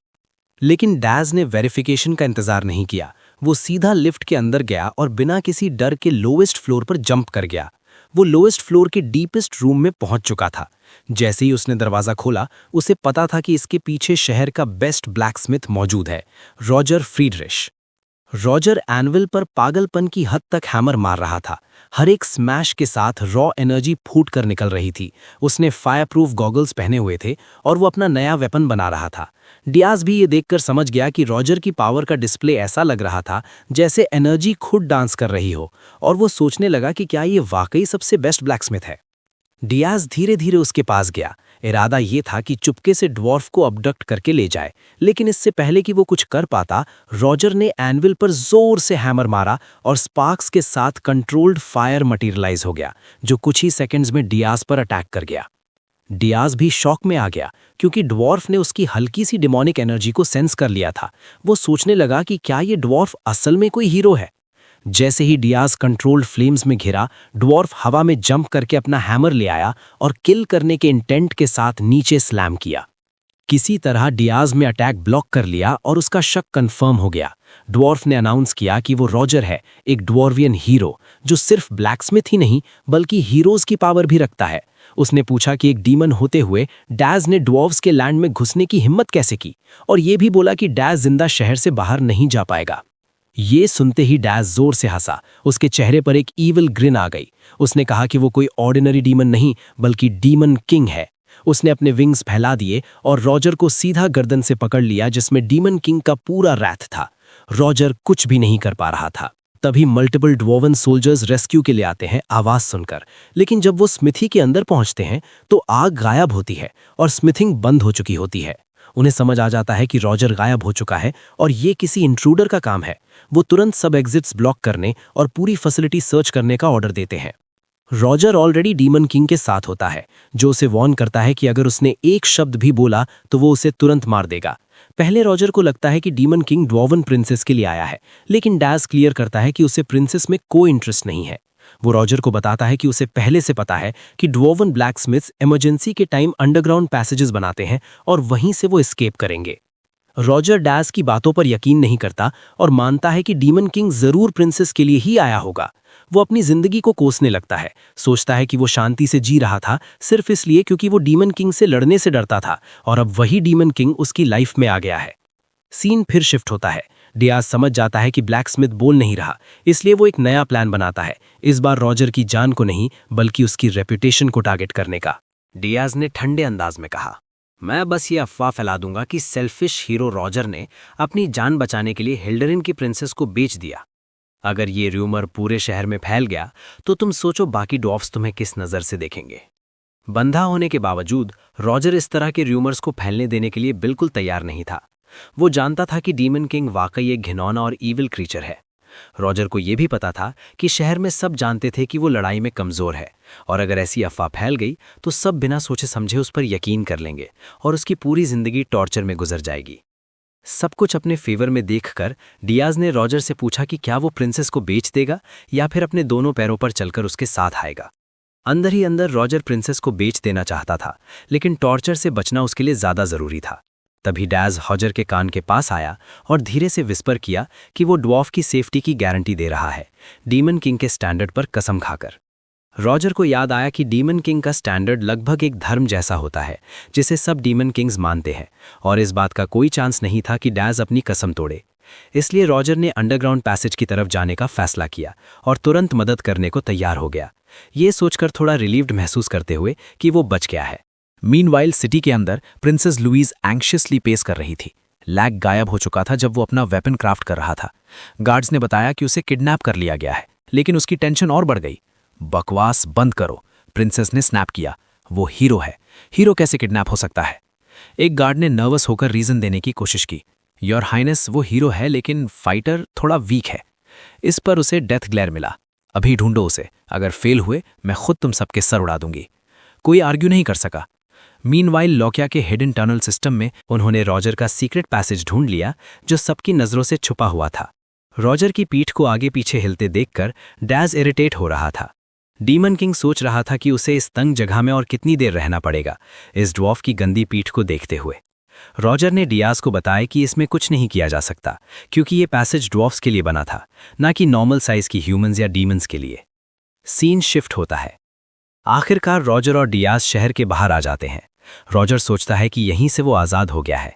उसने अंडरग्राउंड पैसेज दिखा दिया था तो अब डीमन किंग का उस पर कोई हक नहीं बनता। लेकिन डैज तुरंत अपने विंग्स फैला देता है, ये सोचकर कि ये आदमी क्या बकवास कर रहा है। रॉजर भरोसा ही नहीं कर पाता कि डीमन किंग अपनी ही स्टैंडर्ड को तोड़ रहा है, लेकिन डियाज सीधा बोल देता है कि वो स्टैंडर्ड्स पूरी तरह से गार्बेज है और वो उनकी परवाह भी नहीं करता, एक ईविल स्माइल के साथ। रॉजर सुन हो जाता है, समझ जाता है कि वो किस टाइप के डीमन किंग के साथ है, लेकिन अब देर हो चुकी थी। डैज आगे बढ़ता है ड्वार्फ को पकड़ने के लिए, ये सोचते हुए कि अब उसे इसके साथ क्या करना चाहिए। रॉजर सोचता है कि काश उसने पहले ही प्रिंसेस को बेच दिया होता, इस सिचुएशन में फंसने से अच्छा। वो घबराकर बोलने लगता है कि वो एक बहुत यूजफुल ड्वार्फ है, वेपन स्मिथिंग में उसका कोई मैच नहीं और वो डीमन किंग के लिए कोई भी वेपन बना सकता है जो वो चाहे। डैज मासूम बनने का नाटक करता है और पूछता है कि क्या रॉजर डीमन किंग के लिए काम करने को तैयार है, चाहे वो एक हीरो ही क्यों ना हो। रॉजर चीखने लगता है जैसे वो खुद को डीमन किंग पर थोप रहा हो। वो बोलता है कि डीमन किंग जैसे चाहे उसे यूज कर सकता है, यहां तक कि वो उसका स्पाई बनने को भी तैयार है, क्योंकि रॉजर के लिए सबसे बड़ी प्रायोरिटी सिर्फ जिंदा रहनी थी। अब डैज के सारे कार्ड्स हाथ में आ चुके थे। उसने रॉजर को बताया कि अगर वो डियाज के लिए अपनी वफादारी की कसम खा ले तो वो उसे रहमत देगा। रॉजर को लगा कि वो एक बड़ी मुसीबत से बच गया है। वो सोचने लगा कि डीमन किंग कितना बेवकूफ है जो ये मान रहा है कि ड्वार्फ उसकी बात मानेगा। रॉजर के दिमाग में प्लान चल रहा था कि जैसे ही वो बाहर निकलेगा वो डीमन किंग के खिलाफ एक परस्यूट टीम बनाएगा और उसे जिंदगी भर इस गलती का पछतावा करवाएगा। लेकिन सीन शिफ्ट होता है। हम वापस डियाज के टावर के 4th फ्लोर पर होते हैं। रॉजर हैरान रह जाता है। गॉर्डन भी शॉक में था कि डीमन किंग एक ड्वार्फ को, वो भी एक हीरो ड्वार्फ को टावर में ले आया है। डैज अपने बटलर को चुप करवा देता है और तभी एक एल्फ का कॉल रिसीव करता है जिसके पास कुछ रिपोर्ट होती है। लेकिन ग्रेनाडा भी ड्वार्फ को देखकर शॉक हो जाता है और अपनी रिपोर्ट बाद में देने का फैसला करता है। प्रिंसेस अर्नॉन भी सोचती है कि शायद ड्वार्फिन हीरो उसे प्रोटेक्ट करने आया हो, लेकिन वो तुरंत समझ जाती है कि ऐसा नहीं है। अब ड्वार्फ पूरी तरह से पीला पड़ चुका था। सोच रहा था कि वो टावर में क्यों है जबकि डीमन किंग ने उसे रहमत देने का वादा किया था। तब डैज एक्सप्लेन करता है कि रहमत का मतलब आज़ादी नहीं होता, बल्कि सिर्फ इतना होता है कि उसे जिंदा रहने दिया जाएगा। फिर वो फ्लैशबैक बताता है कि कैसे उसने रॉजर को सीधा बेहोश करके टावर तक उठा कर ले आया, क्योंकि उसके हिसाब से यही सबसे नेचुरल कोर्स ऑफ एक्शन था, क्योंकि वो जानता था कि रॉजर बाहर जाकर क्या करेगा। ये सुनते ही रॉजर पूरी तरह से टूट जाता है। वो पागल होकर जोर जोर से हंसने लगता है, इतनी जोर से कि पूरा 4th फ्लोर कांप जाता है। डियाज सोचता है कि क्या ड्वार्फ सच में पागल हो गया है या फिर वो वाकई डीमन किंग का सबऑर्डिनेट बनकर इतना खुश है। रॉजर अंदर से रो रहा होता है, लेकिन फिर भी बोलता है कि वो बहुत खुश है डीमन किंग का सबऑर्डिनेट बनकर। डियाज ने रॉजर को बताया कि उसकी पहली मिशन अभी से स्टार्ट हो रही है। ये फर्स्ट मिशन बिल्कुल वैसी ही थी जैसे डियाज ने प्लान किया था। 1st फ्लोर पर लार्ज नंबर में कैनन्स बनाना ताकि हीरोज को सीधा डिस्ट्रॉय किया जा सके। सीन शिफ्ट होता है हीरोज की तरफ, जो एक प्रेपरेशन स्टेशन के अंदर अपनी जर्नी के लिए रेडी हो रहे थे। एल्फ ग्रेनाडा उनके बीच इन्फिल्ट्रेट कर चुका था और डीमन किंग डियाज को रिपोर्ट कर रहा था। बेस में एक रूमर फैल चुका था कि नया demon king black flames use कर सकता है। इसी वजह से हीरोज फायर रेजिस्टेंस इक्विपमेंट का यूज कर रहे थे। इसके साथ ही एक और अफवाह भी चल रही थी कि डेमोनिक बीस्ट्स हीरोज की तरफ आ ही नहीं रहे क्योंकि डीमन किंग डर गया है। डास्ट ने सब कुछ सुना और ये जानकर खुश हुआ कि हीरोज अभी तक अपनी किलिंग इंटेंट नहीं खो चुके हैं। वो जानता था कि इस जर्नी से हीरोज को कुछ भी मिलने वाला नहीं है, ना बैटल का ऑनर, ना वेल्थ। आखिर में वो बोर हो जाएंगे, इंटरेस्ट लूज कर देंगे और हीरोज का ग्रोथ रुक जाएगा। डास्ट को पता था कि ये एक बैटल अगेंस्ट टाइम है। फिलहाल कोई इमीडिएट डेंजर नहीं था, इसलिए उसने एल्फ को मॉनिटरिंग कंटिन्यू करने को बोलकर कॉल कट कर दी। हाई एल्फ ग्रेनाडा सोचने लगा कि डास्ट कैसे हीरोज को कमजोर कर रहा है बिना एक भी डेमोनिक मॉन्स्टर भेजे। तब उसे समझ आया कि ये डीमन किंग ह्यूमन नेचर को कितनी गहराई से समझता है। वो खुद से पूछने लगा कि क्या पहले कभी ऐसा डीमन किंग हुआ भी है या नहीं।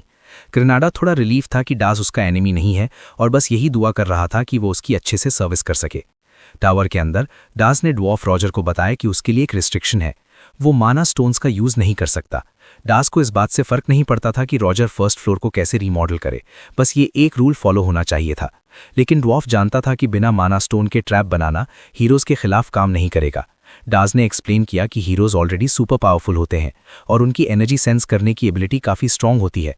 अगर ट्रैप्स माना स्टोन से बनाए गए तो हीरोज एक्टिवेट होने से पहले ही उन्हें समझ जाएंगे। रॉजर थोड़ा हेजिटेट हुआ और तब डास का टोन सीरियस हो गया। उसने सोचा कि कहीं उसने भलती से बेस्ट ब्लैकस्मिथ को टावर में लाने का क्लेम तो नहीं मान लिया। अगर ऐसा हुआ तो उसे किसी और को लाना पड़ेगा और इसका मतलब था कि रॉजर को अलविदा कहना पड़ेगा। रॉजर समझ गया कि यहां से निकलने का कोई रास्ता नहीं है। हिचकिचाते हुए उसने बताया कि एक तरीका है। उसने कहा कि उसने एक मैजिकल टूल इन्वेंट किया है जो माना के ट्रेसेस को हाइड कर सकता है। इस टूल को बनाने में उसे 3 साल लगे थे और उसका एक पीस अभी भी उसकी वर्कशॉप में मौजूद है। डास समझ गया कि ये शायद ड्वार्फ का लास्ट बहाना हो सकता है। रॉजर रोने लगा, डीमन किंग को कन्विंस करने की कोशिश करता हुआ कि वो सच बोल रहा है और आखिरकार डियाज ने ड्वार्फ पर भरोसा कर लिया। लेकिन अगले ही पल डाज ने रॉजर के गले में कुछ पहना दिया। उसने बताया कि ये एक मैजिकल टूल है जो उसका सिर उसके बॉडी से अलग कर सकता है। डाज सिर्फ एक हाथ और एक जेस्चर से इसे एक्टिवेट कर सकता था। ये टूल वेरर का चेहरा भी छुपा देता था और एक ट्रैप की तरह काम करता था। अगर रॉजर ने इसे उतारने की कोशिश की तो डास समझेगा कि ड्वार्फ भागने की कोशिश कर रहा है और तुरंत एग्जीक्यूशन का जेस्चर दे देगा। रॉजर का चेहरा सफेद पड़ गया और उसने कसम खाई कि वो इसे कभी नहीं उतारेगा। अब डास रॉजर के साथ कई किंगडम्स में ट्रैवल करने लगा सप्लाईज और यूनिक मटेरियल्स इकट्ठा करने के लिए। लगभग 1 महीना लगा सारे मटेरियल्स कलेक्ट करने में और उन्हें अपने सबस्पेस पॉकेट में स्टोर करने में। इसके बाद डास वापस ड्वार्फ्स के शहर आ गया। सीन शिफ्ट होता है। रॉजर सीक्रेट पैसेज के थ्रू अपनी वर्कशॉप में घुस जाता है। उसी वक्त एक टेबल एक ड्वार्वन सोल्जर के सर पर टूट रही होती है जब प्रिंसेस लुईस गुस्से से भरी हुई होती है। 1 महीना और आधा बीत चुका था और रॉजर का कोई पता नहीं लगा था। प्रिंसेस सोच रही थी कि वो लोग इतने इनकॉम्पिटेंट कैसे हो सकते हैं और उसे और कितनी देर पेशेंस रखनी पड़ेगी। सोल्जर्स प्रिंसेस को बताते हैं कि ब्लैकस्मिथ्स ने बहुत सारी टनल्स खोद रखी हैं, इसलिए हर एक को इन्वेस्टिगेट किया जा रहा है, लेकिन चांसेस ज्यादा थे कि किडनैपर कब का शहर छोड़ चुका हो। प्रिंसेस ये बात पहले से जानती थी, फिर भी उसका गुस्सा और भड़क गया। उसने सोल्जर्स को डांटा और कहा कि जब रॉजर किडनैप हो चुका है तो यहाँ मौजूद रहना ही बेवकूफ़ी है। प्रिंसेस ने हेड सोल्जर को उसकी गर्दन से पकड़कर उठा लिया और कहा कि उसके पास सिर्फ 2 हफ्ते हैं। अगर उसने किडनैपर को नहीं ढूंढा तो उसका अंजाम तय है। बूढ़े आदमी ने प्रिंसेस से वादा किया कि वो उन्हें ढूंढ कर लाएगा और अगले ही पल उसे वहां से फेंक दिया गया। लुईस ने सबको ऑर्डर दिया कि ब्लैकस्मिथ्स ने जितने भी टनल्स बनाए हैं उन सबको तुरंत भर दिया जाए। सोल्जर्स रॉयल पैलेस से बाहर भाग पड़े। प्रिंसेस वहीं खड़ी होकर पलटी और एक अधूरी तलवार के टुकड़े को देखने लगी। जानती थी कि ये वही वेपन है जो रॉजर उसके लिए बना रहा था जब से उसका किडनैपिंग हुआ था। अब प्रिंसेस के चेहरे पर एक शैतानी मुस्कान आ गई। वो उम्मीद कर रही थी कि रॉजर जिंदा हो, क्योंकि जब तक उसका वेपन कंप्लीट नहीं होता रॉजर मर नहीं सकता था। तभी अचानक प्रिंसेस के पीछे से एक सीक्रेट पैसेज के थ्रू रॉजर निकल कर आया। प्रिंसेस तुरंत पलटी और फिर से इनोसेंट सा एक्सप्रेशन बना लिया। रॉजर का चेहरा फेस रिकग्निशन इंटरफेयरिंग मास्क से ढका हुआ था, लेकिन प्रिंसेस काफी तेज थी। उसे तुरंत समझ आ गया कि ये टनल रॉजर का सीक्रेट पैसेज है, और क्योंकि इसके बारे में सिर्फ रॉजर जानता था, इसका मतलब ये रॉजर ही है, कोई और नहीं। चेहरा ढका होने के बावजूद रॉजर को समझ आ गया कि फेस डिस्टॉर्शन काम नहीं कर रही। प्रिंसेस फाइट के लिए तैयार हो गई ये सोचकर कि रॉजर छुप गया था सिर्फ इसलिए क्योंकि वो उसका वेपन बनाना नहीं चाहता था। रॉजर जानता था कि ये एक बड़ी मिसअंडरस्टैंडिंग है, लेकिन प्रिंसेस सुनने को तैयार ही नहीं थी। वो रॉजर से पूछती है कि उसने किंगडम की प्रिंसेस का अपमान करने की हिम्मत कैसे की, और ये भी अनाउंस कर देती है कि अब से रॉजर उसका स्लेव होगा और अपनी पूरी ड्वोवन जिंदगी उसके लिए वेपन्स बनाता रहेगा। इससे पहले कि कुछ और हो, प्रिंसेस रॉजर को भागने की सजा देने के लिए तैयार हो गई। उसका इक्विपमेंट सुनहरे रंग में चमकने लगा और वो पंच मारने के लिए आगे बढ़ी। रॉजर जोर से चिल्लाया, प्रिंसेस से रहमत की भीख मांगते हुए। तभी अचानक सीक्रेट टनल से एक पर्पल एक्सप्लोजन हुआ, इतनी तेज रोशनी के साथ कि सबकी आंखें चौंधी आ गईं। प्रिंसेस गुस्से में सोचने लगी कि कौन है जो उससे इंटरप्ट करने की हिम्मत कर रहा है। वहां डियास खड़ा था, वही मास्क पहने हुए, और रॉजर को कह रहा था कि जल्दी से जो इक्विपमेंट चाहिए वो निकाल ले। प्रिंसेस गुस्से में पूछती है कि ये कौन है और इस घटिया ड्वार्फ की मदद क्यों कर रहा है। डियाज अपना इंट्रोडक्शन देता है और बताता है कि वो इस बेचारे ब्लैकस्मिथ का मास्टर है जिसे प्रिंसेस जबरदस्ती एक्सप्लॉइट कर रही है। लेकिन लुईस इतनी आसानी से मानने वाली नहीं थी। वो डियास को बताती है कि रॉजर उसका स्लेव है और हमेशा उसके लिए वेपन्स बनाएगा, और डियास कोई नहीं है जो उसे उससे छीन सके। अगले ही पल प्रिंसेस और डियास के बीच टकराव हो जाता है। डियाज अटैक करता है, लेकिन प्रिंसेस शॉकिंग तरीके से उस अटैक को बीच में ही पकड़ लेती है और बिना ज्यादा मेहनत के काउंटर करते हुए डीमन किंग को दूर फेंक देती है। प्रिंसेस सोचती है कि अब रॉजर की बारी है, लेकिन तभी डियाज वापस एक्शन में आ जाता है। प्रिंसेस के सर को पकड़कर उसे बार बार अलग अलग जगह पटकता है और लगातार फाइट करता रहता है। डियाज जानता था कि लुईस सिर्फ प्रिंसेस ही नहीं बल्कि बिना हीरो बने भी वो काफी ज्यादा पावरफुल थी। रिग्रेशन से पहले लुईस सबसे पावरफुल लोगों में से एक थी, और अभी वो इतनी स्ट्रांग नहीं हुई थी जितनी फ्यूचर में होने वाली थी। डियाज जानता था कि अभी वो उसे हरा सकता है, लेकिन उसके लिए उसे अपनी पूरी स्ट्रेंथ और डिमोनिक एनर्जी यूज करनी पड़ेगी, और रिग्रेशन के बाद वो पहले जैसा स्ट्रांग भी नहीं था, हीरोज फियर की वजह से। इसके अलावा एक और प्रॉब्लम थी। अगर डियाज ने अपनी पूरी पावर यूज की और प्रिंसेस के सोल्जर्स ने उसे पकड़ लिया तो लुईस को पक्का पता चल जाता कि वो डीमन किंग है। ये बात डियाज को काफी इरिटेटिंग लग रही थी। लड़ाई चलती रहती है और इस बीच रॉजर अपनी जान बचाने के लिए वायर्स पकड़ पकड़ कर खींच रहा था। डियाज सोचता है कि क्या रॉजर ने सब कुछ निकाल लिया है, लेकिन ड्वार्फ अभी भी एक बहुत बड़ी मशीन डिसमेंटल कर रहा होता है जो साइज में डियाज से भी ज्यादा बड़ी थी। ये मशीन मैना फैंटम थी जो मैना की ट्रेसेस को कंप्लीटली हाइड करती थी। डियाज उस मशीन को देखकर और ज्यादा इरिटेट हो जाता है और रॉजर को ऑर्डर देता है कि 1 मिनट के अंदर काम खत्म करे। रॉजर घबराकर बोलता है कि वो जितनी तेज हो सकता है उतनी तेज कर रहा है।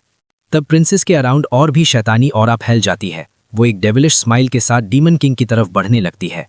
डियाज समझ जाता है कि अगर बात हद से बाहर गई तो उसे रॉजर को वहीं छोड़ना पड़ेगा, चाहे बाद में उसके साथ जो भी हो। ये बात रॉजर के लिए नेगेटिव मोटिवेशन बन जाती है और वो और तेज स्पीड से मशीन रैप करने लगता है। डियाज को नहीं पता था कि वो और कितनी देर टिक पाएगा। उसकी रिस्ट्रिक्टेड स्ट्रेंथ और लिमिटेड डिमोनिक एनर्जी के साथ फाइट काफी हेक्टिक हो चुकी थी, जबकि लुइस बार बार अपना इक्विपमेंट चार्ज करके सीधा उससे टकरा रही थी। किसी तरह डियाज हर अटैक को काउंटर करता रहा, लेकिन उसके दिमाग में एक ही सवाल था, कब तक? प्रिंसेस जानती थी कि वो इस अजनबी को जिंदा पैलेस से जाने नहीं दे सकती। वो रॉजर को ऑर्डर देती है कि डियाज की टांगें तोड़ दे ताकि वो कभी भाग न सके। ये सुनकर डियाज शॉक हो जाता है और प्रिंसेस से कहता है कि अब तो वो खुद डीमन किंग जैसे बात कर रही है। वो उसे बोलता है कि गिव अप कर दे, क्योंकि डियाज ब्लैकस्मिथ और इक्विपमेंट दोनों को ले जाने वाला है। तभी रॉजर जोर से चिल्लाता है और बताता है कि डिसमेंटलिंग कंप्लीट हो चुकी है। उस ब्राइट फ्लैश के बीच प्रिंसेस डिस्टॉर्टेड चेहरे के साथ चीखने लगती है, रॉजर को ऑर्डर देते हुए कि वो वापस आए और उसका वेपन कंप्लीट करे। इस गुस्से ने एक ओपनिंग क्रिएट कर दी, जिसे डियाज ने तुरंत नोटिस कर लिया। उसने सीधा प्रिंसेस को किक मारकर दूर फेंक दिया, खुद को एक बीकन ऑफ इक्वालिटी की तरह दिखाते हुए। साथ ही उसने ड्वार्फ को जोर से कहा कि आने वाले अटैक से डॉज करे और तुरंत साइड हो जाए। डीमन किंग ने बिना एक सेकंड वेस्ट किए अपना सब स्पीस पॉकेट खोला और उस इक्विपमेंट को निकाल लिया जो साइज में पूरे एक रूम जितना बड़ा था। प्रिंसेस हर सेकंड के साथ और ज्यादा गुस्सा हो रही थी, इतनी ज्यादा कि अब उसकी शक्ल पहचाननी मुश्किल हो गई थी। वो डीमन किंग को चिल्लाते हुए बोलती है कि उसका अटैक उस पर बिल्कुल बेकार है, लेकिन अगले ही पल उसकी नजर वहां गई जहां मशीन थी और वहां कुछ भी नहीं था। तभी सोल्जर्स भी दौड़ते हुए रूम के अंदर आ गई। प्रिंसेस ने तुरंत उन पर चिल्लाना शुरू कर दिया, उन्हें स्लो पोक्स बोलते हुए, और गुस्से में पूछने लगी कि क्या वो तब आते जब प्रिंसेस मर चुकी होती।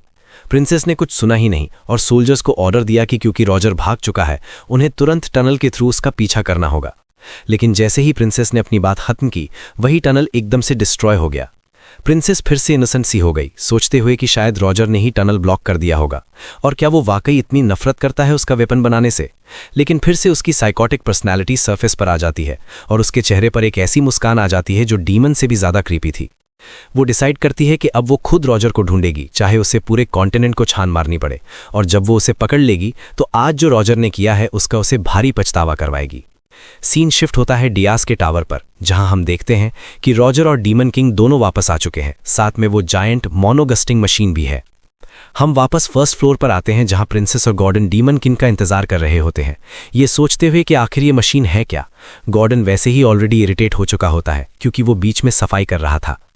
डीमन किंग एक्सप्लेन करता है कि ये मैसिव डिवाइस हीरोज के सेंसरी ऑर्गन्स को ब्लॉक करने के लिए जरूरी है, क्योंकि हीरोज माना को सेंस कर सकते हैं। कुछ देर बाद रॉजर बताता है कि मोना गोस्ट मशीन की इंस्टॉलेशन कंप्लीट हो चुकी है। प्रोसेस सरप्राइजिंगली फास्ट था, लेकिन फिर भी डियाज ड्वार्फ को ऑर्डर करता है कि मशीन को ऑन करे, क्योंकि वो खुद उसके इफेक्ट्स देखना चाहता है। साथ ही वो रॉजर को स्टर्न वार्निंग देता है कि अगर ये मशीन इतनी मेहनत के लायक नहीं निकली तो बात बहुत खराब हो जाएगी। रॉजर सिचुएशन समझ जाता है और तुरंत मशीन एक्टिवेट कर देता है। जैसे ही उसमें मैसिव अमाउंट में माना सप्लाई होता है, डिवाइस काम करना शुरू हो जाती है और एक घूमती हुई ब्लू एनर्जी प्रोड्यूस होती है। धीरे धीरे रोशनी इतनी तेज हो जाती है कि फर्स्ट फ्लोर पर मौजूद हर किसी की आंखें चौंधिया जाती हैं। उसी पल एक सिस्टम नोटिफिकेशन अपीयर होता है जो बताता है कि टावर ने मोना गोस्ट मशीन को रिकॉग्नाइज कर लिया है। नोटिफिकेशन कहता है कि मशीन को टावर के साथ असिमुलेट करने के लिए 1000 डेमोनिक पॉइंट्स चाहिए, जिससे दोनों मर्ज हो जाएंगे, और पूछता है कि क्या डियाज प्रोसीड करना चाहता है। ये सुनकर खुद डीमन किंग भी शॉक हो जाता है। वो सोचने लगता है कि क्या टावर में असिमुलेशन जैसा कोई फंक्शन वाकई एग्जिस्ट करता है। वो खुद से सवाल करता है कि क्या टावर में इतनी कैपेबिलिटी थी ही, लेकिन डियाज जानता था कि उसके पास खुद वेरीफाई करने के अलावा कोई चॉइस नहीं थी। वो सीधा ऑर्डर देता है और इस बार 10,000 डेमोनिक पॉइंट्स सप्लाई कर देता है। जैसे ही पॉइंट्स कंज्यूम होते हैं, पूरी मशीन पर्पल एनर्जी से कवर हो जाती है। ऐसा लगता है जैसे उस पे बार बार बिजली गिर रही हो। कुछ ही पल में मशीन डीमन किंग डियाज को अपना मास्टर रिकॉग्नाइज कर लेती है और उसका पावर सोर्स पूरी तरह से माना से कन्वर्ट होकर डेमोनिक एनर्जी बन जाता है, जिसे अब टावर खुद उसे ऑपरेट कर सकता है। पहले डियाज को लगता है कि शायद इसमें रॉजर का हाथ हो, लेकिन ड्वार्फ तुरंत मना कर देता है। रॉजर खुद इस पूरे फिनोमिनन को देखकर मेस्मराइज्ड हो चुका होता है। वो हैरान होता है कि मैजिक टावर के साथ फ्यूजन पॉसिबल कैसे है, क्योंकि ये उसने कभी इमेजिन भी नहीं किया था। उसके लिए सबसे बड़ी डिस्कवरी ये थी कि मशीन का पावर सोर्स खुद माना से डेमोनिक एनर्जी में स्विच हो गया। ये सुनकर डियाज समझ जाता है कि रॉजर को भी मशीन की असली कैपेबिलिटीज का आइडिया नहीं था। डियाज टावर गेट के पास जाता है और प्रिंसेस को कहता है कि वो कोई भी मैजिक स्पेल कास्ट करे। प्रिंसेस थोड़ी कन्फ्लिक्टेड होती है, लेकिन फिर भी उसके कहने पर अलग अलग एलिमेंटल स्पेल्स अनलीश कर देती है। उसकी मैजिक प्रावस फर्स्ट फ्लोर पर पूरा केओस क्रिएट करती है जब वो बिना रुके अपनी पावर रिलीज करती रहती है। गॉर्डन डिस्पेयर में चिल्लाने लगता है क्योंकि जो फ्लोर उसने अभी अभी साफ किया था वो फिर से तबाह हो रहा होता है। जैसे जैसे प्रिंसेस अपनी स्ट्रॉन्गेस्ट एलिमेंटल टेक्निक्स यूज करती रहती है, गॉर्डन और ज्यादा शॉक हो जाता है, लेकिन डियाज कुछ और ही टेस्ट कर रहा होता है। नॉर्मली अगर टावर के अंदर माना का रेकलेस यूज होता है तो वो बाहर से डिटेक्ट हो जाना चाहिए, लेकिन जब डियाज टावर के बाहर जाकर देखता है तो उसे सिर्फ एक ब्लाइंडिंग व्हाइट लाइट दिखती है। वो रियलाइज करता है कि वो टावर के अंदर कुछ भी देख नहीं सकता, और सबसे इंपॉर्टेंट बात, वो किसी भी तरह की एनर्जी को सेंस भी नहीं कर पा रहा होता है। डैज अब समझ चुका था कि मोना गोस्ट मशीन के साथ असिमिलेट हो चुकी टावर की असली पावर क्या है। वो सोचता है कि अगर इस स्टेट में वो टावर को मैनिपुलेट करे तो क्या होगा। जैसे ही डैज अपनी डिमोनिक एनर्जी टावर के अंदर चैनल करता है, पूरी टावर अचानक से गायब हो जाती है। कुछ ही पल बाद वो फिर से अपनी पावर यूज करके टावर को विजिबल बना देता है। तब उसे रियलाइज होता है कि अब वो बिना किसी की मदद के जब चाहे टावर को हाइड कर सकता है। हाँ, इसमें बहुत ज़्यादा डिमोनिक एनर्जी कंज्यूम होती है, फिर भी डैज कॉन्फिडेंटली मुस्कुराता है। अभी के टाइम पर ये पावर यूज़ करना उसके लिए मुश्किल है, लेकिन वो जानता है कि फ्यूचर में ये एबिलिटी उसके लिए बहुत ज़्यादा वैल्यूएबल होने वाली है। सीन फिर से फर्स्ट फ्लोर पर शिफ्ट होता है, जहां गॉर्डन अब क्लियरली एक्साइटेड दिख रहा होता है। वो ऑलमोस्ट बेगिंग के टोन में डीमन किंग से पूछता है कि क्या वो बस थोड़ा सा मशीन और टावर के कनेक्शन को डिसअसेंबल कर सकता है, ताकि वो उसे डिटेल में इन्वेस्टिगेट कर सके। अपनी पूरी हिस्ट्री में उसने कभी नहीं सुना था कि कोई मशीन इस तरह से एक टावर के साथ मर्ज हो जाए। ये फिनोमिनन बिल्कुल अनप्रेसिडेंटेड था और वो इसे स्टडी करना चाहता था। वो अपनी क्रिएशन को एंथुजियाज्म के साथ हक कर लेता है, ऑलरेडी ये सोचते हुए कि कैसे इसे रिसर्च के लिए डिसमेंटल करेगा। डैज को रॉजर एक ऐसे डीमन जैसा लगता है जो सिर्फ डिस्कवरी की भूख से ड्रिवन है। ये जानते हुए कि उसे रोकना नामुमकिन है, डैज रॉजर की रिक्वेस्ट एक कंडीशन पर एक्सेप्ट कर लेता है। कंडीशन ये थी कि रॉजर को फर्स्ट फ्लोर पर ट्रैप्स का यूज करके हीरोज को वाइप आउट करना होगा। रॉजर बहुत ज़्यादा खुश हो जाता है और तुरंत अग्री कर लेता है। प्रॉमिस करता है कि वो एक एक ट्रेचरस हीरो को एलिमिनेट करेगा। वो इस बात से भी एक्साइटेड होता है कि टावर और मशीन को लिविंग लेबोरेटरीज की तरह यूज करेगा अपने एक्सपेरिमेंट्स के लिए। फिर डैज प्रिंसेस की तरफ बढ़ता है और उसे बताता है कि उसके लिए भी एक प्रपोजल है। प्रिंसेस पूछती है कि क्या है। डैज कहता है कि वो चाहता है कि प्रिंसेस उन हीरोज से डील करे जो 14th फ्लोर की तरफ एडवांस कर रहे हैं। सीधा प्रिंसेस पूछ लेती है कि क्या डीमन किंग वाकई चाहता है कि वो उन हीरोज का सामना करे जो उसे रेस्क्यू करने आ रहे हैं। लेकिन क्योंकि वो एक जीनियस एलिमेंटलिस्ट थी और अपनी पुरानी लॉयल पोजीशन पर वापस जाने का कोई इंटेंशन नहीं रखती थी, सिर्फ ये बात ही उसके लिए काफ़ी मोटिवेशन थी उन पर अटैक करने के लिए। डैज मुस्कुराता है, लेकिन अंदर ही अंदर वो सोचता है कि कहीं वो उससे ज़्यादा तो नहीं मांग रहा। आखिर एक नाइव प्रिंसेस को अपनी ही काइंड को बिट्रे करने के लिए कहना, लेकिन उसका थॉट कंप्लीट भी नहीं होता कि वो देखता है प्रिंसेस ऑलरेडी डीप कॉन्टेम्पलेशन में चली गई है, सोचते हुए कि हीरोज से लड़ने के लिए कौन से एलिमेंट्स यूज करे। जिस ईज के साथ उसने ह्यूमैनिटी को बिट्रे करने का आइडिया एक्सेप्ट कर लिया, वो काफ़ी शॉकिंग था। डैज एक्सप्लेन करता है कि उसे सिर्फ हीरोज को पैनिक में डालना है, बस इतना दिखाना है कि वो उनकी एनिमी है, वही काफ़ी होगा। वो प्रॉमिस करता है कि अगर सब कुछ सही रहा तो वो उसे एक और विश ग्रांट करेगा। प्रिंसेस ये सुनकर मुस्कुराती है और अग्री कर लेती है। कहती है कि वो एक ओपनिंग ढूंढेगी, लेकिन साथ ही वो एक कंडीशन रख देती है। वो चाहती है कि डैज उसे प्रिंसेस के रूप में नहीं बल्कि डीमन किंग की सबऑर्डिनेट के रूप में इंट्रोड्यूस करे। डैज को समझ नहीं आता कि वो ऐसा क्यों चाहती है, लेकिन क्योंकि ये कोई डिफिकल्ट चीज़ नहीं थी, वो अग्री कर लेता है। इस पर प्रिंसेस और भी ब्राइट स्माइल कर देती है। फिर उसके दिमाग में एक अजीब आइडिया आता है। वो सोचती है कि क्या उसे अपनी चार्म का यूज करके हीरोज के लिए एक हनी ट्रैप बनाना चाहिए, क्योंकि उसे अपनी लुक्स और बॉडी पर पूरा कॉन्फिडेंस था। डैज तुरंत उसे रोक देता है और कहता है कि जो प्लान बताया गया है वही फॉलो करें, क्योंकि करंट प्लान ऑलरेडी सफिशिएंट है। सीन शिफ्ट होता है और हम डीमन किंग को अपने थ्रोन पर बैठे हुए देखते हैं, जबकि गॉर्डन उसके साइड में खड़ा होता है। डैज मल्टीपल सिस्टम विंडोज को घूरते हुए देखता रहता है और रियलाइज करता है कि उसका प्लान रफली कंप्लीट हो चुका है। प्रिपरेशन का मतलब था पहले फर्स्ट फ्लोर पर मास मैना कैनन्स से हीरोज की संख्या कम करना और फिर 4th फ्लोर पर प्रिंसेस को बेट की तरह यूज करके उन्हें फिनिश करना। लेकिन अभी भी प्रिपरेशंस इनकम्प्लीट थीं। करंट सेटअप के साथ उसके सबऑर्डिनेट्स एक्सपेक्टेड 200 हीरोज में से आधे को भी एलिमिनेट नहीं कर पाएंगे। आखिर में डैश जानता है कि सिर्फ एक ही सोल्यूशन है, उसे खुद को स्ट्रांग होना पड़ेगा। वो एक स्पिरिट फ्लावर को देखता है जिसमें वाटर और आइस एट्रीब्यूट्स थे और नोटिस करता है कि वो डेमोनिक एनर्जी से टेंटेड हो चुका है।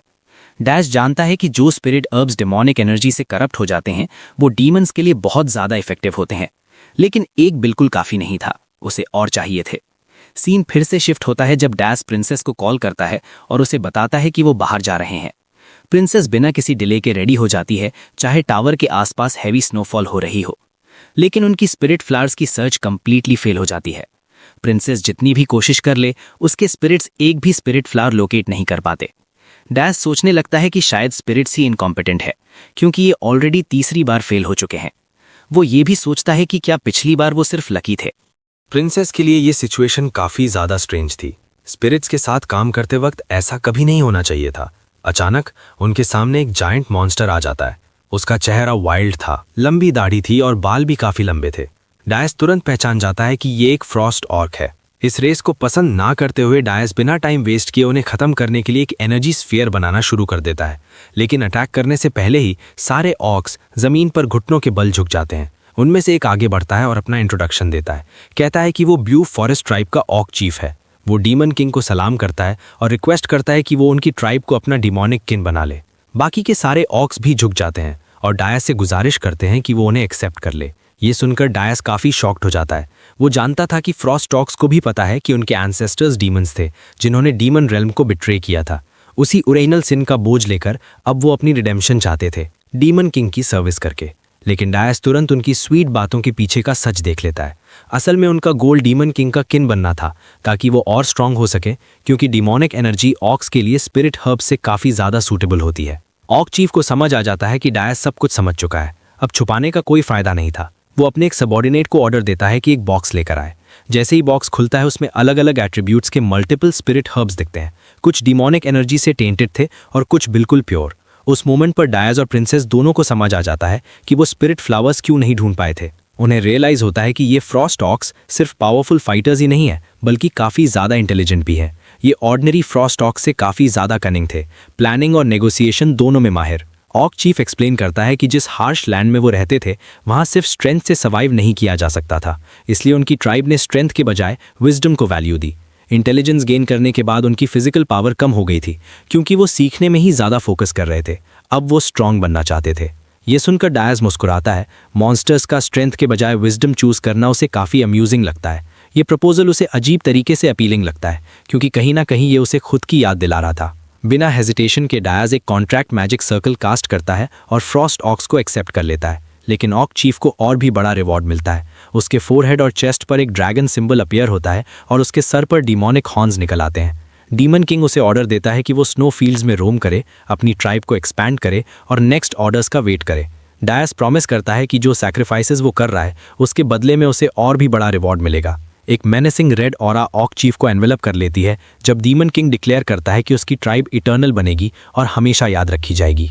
इसी के साथ Frost orcs officially demon king के किन बन जाते हैं। ऑर्क चीफ बार बार झुककर डीमन किंग को अपनी एब्सोल्यूट लॉयल्टी प्लेज करता है। बाकी के फ्रॉस्ट ऑर्क्स भी उसके साथ डीपली बाव करते हैं। सीन फिर से टावर पर शिफ्ट होता है। बाहर फ्रॉस्ट ऑर्क आर्मी पूरे एरिया को गार्ड कर रही होती है। फर्स्ट फ्लोर रॉजर और मोना हैवी कैनन्स के प्रोटेक्शन में होता है। फोर्थ फ्लोर पर हिल्डेरन की प्रिंसेस खुद गार्ड कर रही होती है, अपने क्यूट लेकिन टेरिफाइंगली पावरफुल स्पिरिट्स के साथ। डायस जानता था कि अब सारे पीसेस फाइनली प्लेस में आ चुके हैं। अब वो सच में चाहता था कि हीरोज टावर तक आए, क्योंकि वो अपनी पिछली जिंदगी की ह्यूमिलिएशन का पूरा बदला लेने वाला था। सीन शिफ्ट होता है और हम आइसी माउंटेन्स में ह्यूमंस को ट्रैवल करते हुए देखते हैं। ये किंगडम के हीरोज थे, जिनमें डीमन किंग का स्पाई ग्रेनाडा भी शामिल था। हेलन नाम का एक आदमी हाई अल्फा को कॉल करता है और कहता है कि सामने जो माउंटेन रेंज दिख रही है वो बहुत मैग्निफिसेंट है, जो चिलिंग होने के साथ साथ काफी काम एटमॉस्फेयर भी देती है। पूरा हीरो टीम काफी पावरफुल इंडिविजुअल से बना हुआ होता है, अलग अलग क्लासेस के लोग, और सब डायस की टावर की तरफ ही बढ़ रहे होते हैं। सीन शिफ्ट होता है हीरोज के प्रेपरेशन बेस पर। अंदर काफी हीरोज फीस्ट कर रहे होते हैं, जबकि कुछ हाई रैंकिंग फिगर्स अलग टेबल पर बैठकर बातचीत कर रहे होते हैं। इस ग्रुप में हेलन भी होता है, जिसे एक ओल्ड मैन मैग्निफिसेंट बैंक्वेट के लिए कॉम्प्लीमेंट करता है। वो कहता है कि उसे हेलन के साथ हिस्ट्री का एक पेज शेयर करने पर गर्व महसूस होता है। हेलन उसके वर्ड्स के लिए थैंक करता है। फिर वो ओल्ड मैन लॉर्ड हेलन से रिक्वेस्ट करता है कि वो एडवेंचरर्स का मोराल बूस्ट करने के लिए कुछ वर्ड्स बोले, क्योंकि सब वेट कर रहे हैं। हेलन पहले हेजिटेट करता है, लेकिन जब ओल्ड मैन इंसिस्ट करता है तो वो अग्री कर लेता है। जल्द ही अनाउंसमेंट होता है कि लॉर्ड हेलन कुछ कहना चाहते हैं। हर हीरो अपनी नज़र हेलन की तरफ मोड़ लेता है। वो आदमी हल्का सा स्कॉफ करता है और सब लोगों को बताता है कि heroes, nobles, knights, mages, machineries और मर्चेंट्स सब इस एक्सपेडिशन का हिस्सा है। ये एक लंबी जर्नी रही है जो अब फाइनली अपने क्लाइमैक्स तक पहुंच रही है। वो डिक्लेयर करता है कि उन्हें हीरोज की तरह मार्च करना होगा जो जस्टिस की कॉल का जवाब देते हैं। चाहे कितने ही डीमन किंग्स क्यों ना आ जाएं, उन्हें डरना ही पड़ेगा। ये वाला डीमन किंग इतना डरा हुआ है कि उसने एक भी मॉन्स्टर उन्हें रोकने के लिए नहीं भेजा। फिर भी हेलेन सबको वार्न करता है कि गार्ड कभी लो ना करें और हर पॉसिबल प्रिपरेशन करें एनिमी को काउंटर करने के लिए। वो जोर से चीयर करता है क्योंकि उसे पता था कि कल फाइनल डे है, वो दिन जब वो उस बेवकूफ डीमन किंग का सर काटेंगे जिसने हेलरॉन की प्रिंसेस को किडनैप करने की हिम्मत की। मोराल और ज्यादा बूस्ट करने के लिए लॉर्ड हेलेन जोर से चिल्लाता है और डीमन किंग को याद दिलाता है कि वो कौन है और इस दुनिया की असली मास्टर्स कौन है। वो अनाउंस करता है कि वो जो कुछ भी कर रहे हैं वो सिर्फ जस्टिस के लिए है। हीरोज जोर जोर से चीयर करते हैं, उनका मोराल फुल हो जाता है और वो डिसाइड करते हैं कि आज पेट भर के खाएंगे और पिएंगे ताकि मिशन प्रॉपर्ली कंप्लीट कर सकें। इसी बीच ग्रेनाडा सब कुछ चुपचाप ऑब्जर्व कर रहा होता है। उसे पता था कि जैसे डीमन किंग ने प्रिडिक्ट किया था, एक्सपीडिशन का साइज ना बढ़ा है और ना ही कम हुआ है। हेलेन की करिश्मा ही वो वजह थी जिसने एक्सपीडिशन को यहाँ तक लाए रखा, फंडिंग सिक्योर की, गियर्स को मैनेज किया और जो मशीनरीज हिचकिचा रही थी उन्हें भी खींचकर माउंटेन रेंज तक ले आया। ग्रेनाडा को थोड़ा अनईजी फील होता है। जो टावर उसने लास्ट टाइम देखा था वो बिल्कुल खाली लग रहा था, मतलब उसे इजीली कॉन्कर किया जा सकता था। इस रेट पर उसने एक पल के लिए सोचा कि अभी भी हीरोज को बिट्रे कर दे, लेकिन फिर उसे अपना कर्स याद आ जाता है। अगर सब्जुगेशन सक्सेसफुल हुई और डीमन किंग हार गया तो वो कर्स से फ्री हो जाएगा और ये उसके लिए अच्छी बात थी। खुद को इतना डिस्टर्ब्ड महसूस करते देख ग्रेनाडा अपने आप को शांत करता है और डिसाइड करता है कि थोड़ी फ्रेश एयर लेते हुए एक रिपोर्ट भेज दे। उसे पता ही नहीं होता कि हेलेन उसे सस्पिशियस नजरों से देख रहा होता है। सीन फिर शिफ्ट होता है। ग्रेनाडा एक बालकनी पर खड़ा होता है और रिपोर्ट करता है कि वो लोग हॉट वॉक पहुंच चुके हैं और थोड़े रेस्ट के बाद नेक्स्ट डे माउंटेन क्लाइंब शुरू करेंगे। डीमन किंग कामली रिप्लाई करता है और स्पाई को बताता है कि जैसे ही वो हॉट वॉक छोड़े उसके बाद उससे कांटेक्ट ना करे। वो ग्रेनाडा को वार्न करता है कि माउंटेन क्लाइंब करते वक्त स्नो से सावधान रहें और रात को कभी भी गार्ड लो ना करे। आखिरी बात के तौर पर वो डीमन किंग उसे कहता है कि जब भी टावर का गेट ओपन हो वो उससे दूरी रहे। ग्रेनाडा सोचता है कि डियाज का मतलब क्या था, लेकिन अचानक कनेक्शन कट हो जाता है। वो चौक पर पीछे मुड़ता है और देखता है कि हेलेन उसके पीछे खड़ा है। पूछता है कि वो वहां अकेला क्या कर रहा था। एल्फ थोड़ा घबरा जाता है और कहता है कि वो बस ठंडी हवा लेने आया था। पूछता है कि क्या कोई प्रॉब्लम है। हेलेन मुस्कुराता है और उसे ड्रिंक ऑफर करता है। कहता है कि ये फ्रूट वाइन है जो एल्फ को काफी पसंद होती है। जब ग्रेनाडा वाइन लेता है, हेलेन नोटिस करता है कि एल्फ थोड़ा वरिड लग रहा है। ग्रेनाडा मान लेता है कि वो एंग्शियस है कि क्या वो सच में डीमन किंग सब्जुगेशन मिशन में सक्सेसफुल हो पाएंगे या नहीं। हेलेन जवाब देता है कि उसे खुद भी नहीं पता। लोग उस पर ट्रस्ट करते हैं और फॉलो करते हैं, इसलिए वो आगे बढ़ता रहता है। लेकिन डीमन किंग के टावर को सब्जुगेट करना कभी भी स्मूथ नहीं रहा, एक बार भी नहीं। ये सुनकर ग्रेनाडा शॉक हो जाता है और कहता है कि हेलेन ने पहले डीमन किंग ऑफ लस्ट को डिफीट किया था। उस एनिमी के कंपैरिजन में एक नया डीमन किंग कुछ भी नहीं होना चाहिए। वो कहता है कि उसे क्यूरियोसिटी है क्योंकि कोई नहीं जानता कि हेलेन ने डीमन किंग ऑफ लस्ट को कैसे मारा और वो उस हीरोइक टेल को सुनना चाहता है। हेलेन सीरियस हो जाता है। वो एक गहरी सांस लेता है और जबरदस्ती मुस्कुराता है। वो एक्सप्लेन करता है कि ये सिर्फ इसलिए पॉसिबल हो पाया क्योंकि उसके पास ब्रेव कॉमराड्स थे जो हमेशा फ्रंट लाइन पर खड़े रहे और मॉन्स्टर्स से लड़ते रहे। वो कहता है कि अगर कभी डेस्परेट सिचुएशन आई तो ग्रेनाडा भी वही करेगा।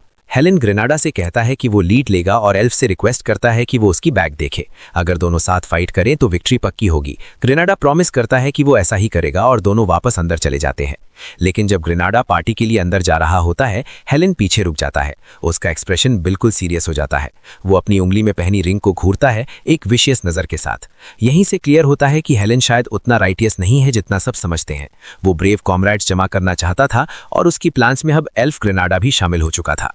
सुबह हो जाती है। सब लोग हीरोज को चीयर करने के लिए जमा होते हैं जब वो अपनी जर्नी शुरू करते हैं। ग्रेनाडा और हेलेन दोनों के लिए चीयर्स गूंज उठते हैं। सीन शिफ्ट होता है माउंटेन रेंज कैनियन कर, जहां पूरा हीरो ग्रुप नैरो पाथेस से मूव कर रहा होता है। हीरोज आपस में बात करते हैं और कहते हैं कि हाँ, माउंटेन रेंज डेंजरस है लेकिन अभी तक कुछ खास फील नहीं हो रहा। बर्फ भी काफी कम है और वेदर सनी है। इस स्पीड से तो उन्हें लगता है कि वो बिना किसी प्रॉब्लम के टावर तक पहुंच जाएंगे। कुछ लोग तो ये भी सोचने लगते हैं कि शायद गॉडेस ऑफ विक्ट्री उनके साइड पर है। दूसरा ग्रुप ये बात स्ट्रेंज मानता है कि यहाँ सपोजिटली डिजास्टर क्लास मॉन्स्टर्स होने चाहिए थे, लेकिन अभी तक उन्हें एक भी नहीं मिला। कुछ हीरो सोचने लगे कि शायद मॉन्स्टर्स हाइबरनेशन में चले गए हैं। एक हीरो मजाक में बोलता है कि लगता है मॉन्स्टर्स भाग गए होंगे क्योंकि उनके साथ हेलेन है, वो ग्रेटेस्ट हीरो जिसने एक डीमन किंग को डिफीट किया था। तभी अचानक एक पर्पल लिक्विड ऊपर से गिरता है और एक एडवेंचरर के सर पर चिपक जाता है। वो स्लाइमी होता है और उसी पल सबको समझ आ जाता है कि वो लोग अकेले नहीं हैं। पूरा कैनियन गूल्स से भरा हुआ होता है। ये कोई नॉर्मल गूल्स नहीं थे, ये सब एक्सट्रीमली हाई लेवल के थे, इसलिए उनका साइज भी जायंट था। हर तरफ पैनिक मच जाता है, लोग चिल्लाने लगते हैं, किसी को समझ नहीं आ रहा होता कि करें क्या। सब जानते थे कि अब फॉर्मेशन मेंटेन करना बहुत ज़रूरी है, क्योंकि मॉन्स्टर्स फाइनली अपीयर हो चुके थे। हेलेन तुरंत ऑर्डर देता है सबको कॉम्बैट के लिए रेडी होने को। वो चिल्लाता है कि पैनिक मत करो, अपनी सेफ्टी पे ध्यान दो। वो एक्सप्लेन करता है कि कैनियन ज़्यादा लंबा नहीं है, अगर वो ब्रेक थ्रू कर लें तो निकल सकते हैं। लेकिन हर डायरेक्शन से गूल्स उन्हें इंटरसेप्ट कर लेते हैं। हेलेन नाइट्स को ऑर्डर देता है कि मेजेस को प्रोटेक्ट करे और फोर्स करके रास्ता बनाए। तभी एक और बुरी खबर आती है। आगे एक फ्रॉस्ट जायंट अपीयर हो चुका है और उनकी तरफ आ रहा है। अब रिट्रीट के अलावा कोई ऑप्शन नहीं बचता, लेकिन मूव करने से पहले ही पीछे से एक और फ्रॉस्ट गूल आ जाता है, उनका एस्केप रूट ब्लॉक कर देता है और उनकी हर मूवमेंट को वॉच करने लगता है। तब हेलेन अपने कंपेनियन से कहता है कि वो फ्रॉस्ट जायंट को अकेला हैंडल करेगा और बाकी सब मिलकर कैनियन से भाग जाएं। हीरोज को यकीन ही नहीं होता कि हेलेन सच में फ्रॉस्ट जायंट का सामना अकेला करेगा। लेकिन जिस आदमी ने पहले ही एक डीमन किंग को मार चुका हो, उसके लिए ये इम्पॉसिबल नहीं था। हेलेन इतनी स्पीड से मूव करता है जैसे टेलीपोर्ट हो गया हो। वो सीधा चार्ज करता है और मल्टीपल गूल्स को स्लाइस करता हुआ फ्रॉस्ट जायंट की तरफ बढ़ता है। जैसे ही फ्रॉस्ट जायंट उसकी तरफ मुड़ता है, हेलेन मुस्कुराता है और कहता है कि ये frost giant demon king of lust के सामने कुछ भी नहीं है और इसे डील करना ईजी होगा। फ्रॉस्ट जायंट गुस्से में रोर करता है और मिड एयर हेलेन को पकड़ने की कोशिश करता है, लेकिन हेलेन सीधा उसके हाथ पर लैंड करता है, इम्पैक्ट अवॉइड करता हुआ। वो जायंट के आर्म पर स्प्रिंट करता हुआ उसके फेस की तरफ बढ़ने लगता है। फ्रॉस्ट जायंट उसे हिलाने के लिए अपना हाथ जोर जोर से पटकने लगता है, क्रश करने की कोशिश करता है। हेलेन बिल्कुल नहीं रुकता। वो अपनी स्वॉर्ड निकालता है, जो अब ब्लू एनर्जी से इन्फ्यूज्ड होती है, और स्टेडिली जायंट के फेस की तरफ बढ़ता रहता है। फिर वो मोमेंट आता है। हेलेन एक डेवस्टेटिंग स्लैश अनलीश करता है और फ्रॉस्ट जायंट को एक ही स्ट्राइक में 2 टुकड़ों में काट देता है। एनर्जी अभी भी उसके अराउंड सर्ज कर रही होती है।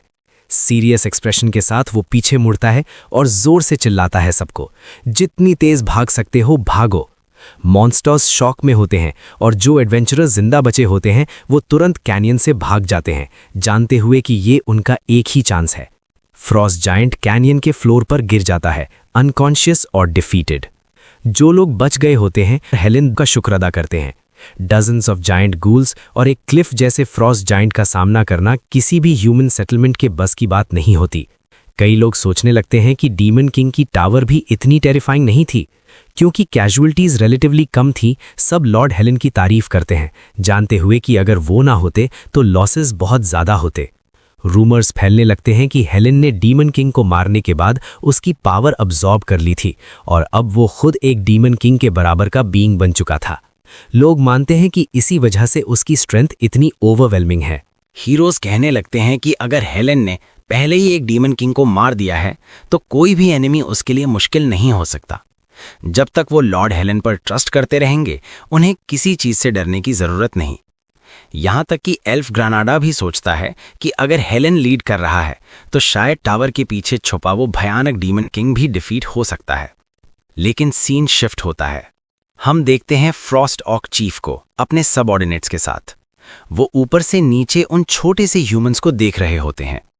चीफ एक बड़ा सा हॉर्न ऊपर उठाता है, जैसे किसी चीज का सिग्नल दे रहा हो। एडवेंचरर्स भी नोटिस कर लेते हैं और समझ जाते हैं कि अब रेस्ट का टाइम बिल्कुल नहीं है, क्योंकि अब फ्रॉस्ट ऑक्स हर डायरेक्शन से उन्हें सराउंड कर चुके होते हैं। हेलेन डीमोनिक एनर्जी फील करता है और तुरंत समझ जाता है कि ये ऑक्स डीमन किंग के मिनियंस हैं। ऑक चीफ जोर से चिल्लाता है और ह्यूमंस को फूलिश हीरोज कहकर बुलाता है और उन्हें इस अट्रोशियस माउंटेन रेंज में वेलकम करता है, जहां 1 सेकंड में सब कुछ खत्म हो सकता है। हेलेन रेडी होता है चीफ जैसे ट्रैश को तुरंत खत्म करने के लिए। तभी अचानक ग्रानाडा एक अजीब सी आवाज सुनता है। वो रुक जाता है, सोचता है ये आवाज क्या है, और तब उसे डीमन किंग की वार्निंग याद आती है कि स्नो से सावधान रहना। जैसे ही एल्फ उस आवाज की डायरेक्शन में देखता है, उसके चेहरे पर डर आ जाता है। वो सोचता है कि क्या यही वो चीज है जिसका मतलब डीमन किंग ने दिया था। ऑक चीफ जोर से हंसता है और डिक्लेयर करता है कि उनमें से कोई भी टावर तक जिंदा नहीं पहुंचेगा। वो अनाउंस करता है कि ये सब डीमन किंग का प्लान था शुरू से ही। जैसे ही सब उस आवाज की तरफ देखते हैं, उन्हें दिख जाता है एक मैसिव एवलांच सीधा उनकी तरफ आ रहा होता है। ये देखकर ग्रानाडा सोचता है कि एवलांच से कैसे सावधान रहा जा सकता है। वो सोचता है कि डीमन किंग पागल है जो ऐसी डिजास्टर क्रिएट करके भी एक्सपेक्ट करता है कि कोई नोटिस नहीं करेगा। डेंजर समझते ही ग्रानाडा जोर से चिल्लाता है, सब भागो। इसी वक्त demon king multiple status Windows के थ्रू ये सब देख रहा होता है। उसके चेहरे पर एक हल्की सी मुस्कान आ जाती है जब वो हीरोज को वेलकम करने के लिए रेडी होता है, इस बार शिकार के तौर पर। डीमन किंग चुपचाप डिक्लेयर करता है कि अब वो ही होगा जो सबका शिकार करेगा। डीमन किंग अपने थ्रोन पर बैठा हुआ था। उसका बॉडी रिलैक्स था और उसकी नज़र सामने लगे मैसिव स्क्रीन पर टिकी हुई थी। उसके पॉस्चर में कोई टेंशन नहीं थी और उसके चेहरे पर कोई इमोशन रिफ्लेक्ट नहीं हो रहा था। जब उसने बोलना शुरू किया, उसके टोन में कोई फीलिंग नहीं थी, सिर्फ एब्सोल्यूट सर्टेनिटी थी। जो डिज़ाइन वो डिस्क्राइब कर रहा था वो हीरोज के रियलाइज करने से काफ़ी पहले ही एक्टिवेट हो चुका था। पहला फेज था स्नो। फ्रोजन बैटलफील्ड के ऊपर ज़मीन खुद रिस्पॉन्ड करने लगी। व्हाइट एक्सपैंस के नीचे गहराई में छुपे हुए मैकेनिज्म्स जाग गए और एक केयरफुली प्रिपेयर्ड ट्रैप एक्टिवेट हुआ जो एक स्पेसिफिक जोन को रूथलेस प्रिसिजन के साथ टारगेट कर रहा था। सिर्फ कुछ ही मोमेंट्स में जो एक स्टेबल टेरेन था वो केओस में कोलैप्स हो गया। विजिबिलिटी लगभग 0 हो गई, जैसे स्टॉर्म ने पूरा एरिया निगल लिया हो। ठंड इतनी ज़्यादा बढ़ गई कि सांस लेना मुश्किल हो गया और डैमेज रिपोर्ट्स कंप्लीटली मीनिंगलेस हो गए क्योंकि ब्लिजर्ड ने पूरी ऑर्डर और सेंस मिटा दी। उस फ्रोजन डोमेन के अंदर जो भी था सब कंज्यूम हो गया। रोरिंग विंड के बीच डीज ने अपनी आवाज़ ऊपर उठाई, स्टॉर्म के अगेंस्ट कमांड्स फोर्स करते हुए। उसने हीरोज को ऑर्डर दिया कि वो टेम्परेरी कैंप एस्टैब्लिश करें और उन लोगों को ढूंढे जो पहले वाली कैटास्ट्रोफी में स्कैटर हो गए थे। हर मूवमेंट स्लो हो चुका था, रिलेंटलेस स्नो और फ्रीजिंग गस्ट्स की वजह से, जिससे इवन सिंपल एक्शंस भी एग्जॉस्टिंग स्ट्रगल बन गए। जैसे जैसे कैलामिटी अनफोल्ड हो रही थी, डीमन किंग अपनी एक्सप्लेनेशन वही काम डिटैचमेंट के साथ कंटिन्यू करता रहा। दूसरा कमांड पहले ही इशू हो चुका था। किसी भी कंडीशन में हीरोज को रात के वक्त अपना गार्ड नीचे नहीं गिरने देना था। जो उनका वेट कर रहा था वो कोई कन्वेंशनल एनिमी नहीं था और एक पल की भी कॉम्प्लिसेंसी सीधा मौत ले आती। जब अंधेरा छाया, सिचुएशन और भी ज्यादा खराब हो गई। फॉरेस्ट के डीप शैडोज के अंदर से गूल टाइप मॉन्स्टर्स निकल आए जिनके फॉर्म्स स्नो के साथ ऑलमोस्ट सीमलेसली ब्लेंड हो रहे थे। उनके साथ मैसिव फॉरेस्ट बीस्ट्स भी आए जिनके हर स्टेप से जमीन कांप रही थी। एक नाइट अचानक फ्रीज हो गया जब उसने पहचान लिया कि ऑर्कस ग्लासलस मॉन्स्टर्स फिर से अपीयर हो चुके हैं।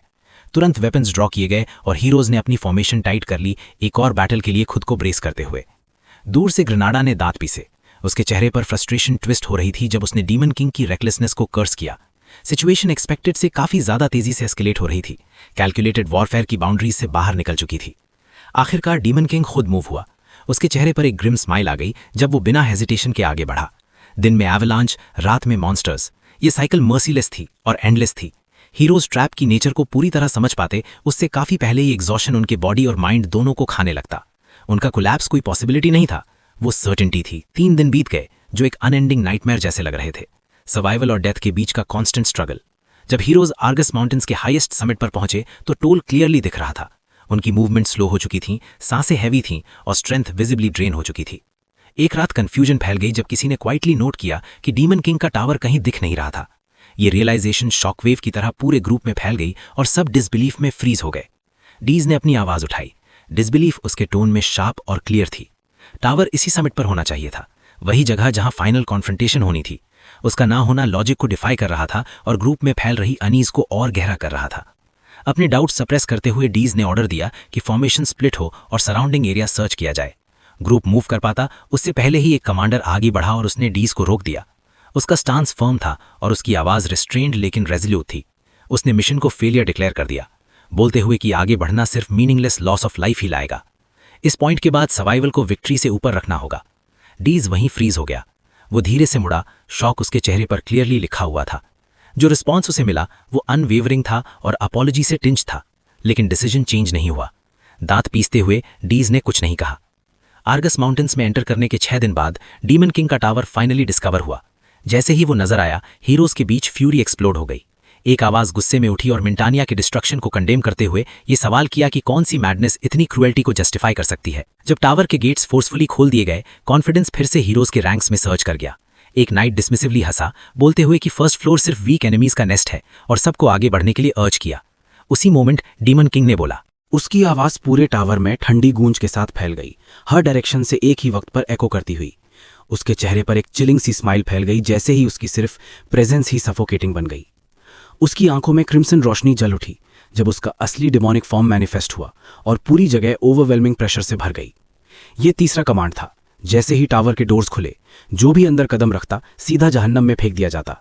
मैजिकल कैनन कंस्ट्रक्ट्स पूरे बैटलफील्ड में मटेरियलाइज हो गए, अपनी पोजीशंस लेते हुए और हीरोज को हर तरफ से घेरते हुए। बिजली हवा को चीरती हुई गरज के साथ टूट पड़ी, इतनी ज्यादा आवाज के साथ कि कान सुन हो जाएं। डिया डिसबिलीफ के साथ आगे देख रहा था। जैसे ही थ्रेट का स्केल सामने आया, जो थोड़ा बहुत कॉन्फिडेंस बचा था वो भी तुरंत टूट गया। ब्रिलियंट ब्लू एनर्जी पूरे बैटलफील्ड में सर्च कर गई जैसे ही मोना कैनन्स एक्टिवेट हुए। डीमन किंग बिल्कुल भी नहीं हिला जब कंडेंस्ड पावर के बीम्स हीरोज के रैंक्स को चीरते हुए गुजरे, नाइट्स को एक पल में काट कर गिरा देते हुए। ये असॉल्ट प्रिसाइज था, मर्सीलेस था और एब्सोल्यूट था। ये सिर्फ एक अटैक नहीं था, ये डिस्पेयर की असली शुरुआत थी। कैनन कंस्ट्रक्ट्स आगे बढ़ने लगे, फ्रंट लाइन को कंप्लीटली ओवरवेल्म करते हुए। आंख झपकने भर में ऊपर से बीम्स गिरने लगे, अपने रास्ते में आने वाली हर चीज को मिटा देते हुए। नाइट्स बिना चीखने का मौका मिले ही गायब हो गए। डियास वहीं फ्रीज हो गया। शॉक उसकी छाती को जकड़ चुका था जब उसके सामने टोटल अनाहिलेशन अनफोल्ड हो रही थी। कंट्रोल चेंबर के अंदर से डीमन किंग शांत नजरों से ऑब्जर्व कर रहा था। यह सिर्फ ओपनिंग स्ट्राइक थी, एक वन शॉट डिप्लॉयमेंट जो एंड्योरेंस टेस्ट करने के लिए डिजाइन की गई थी, बस इतना ही।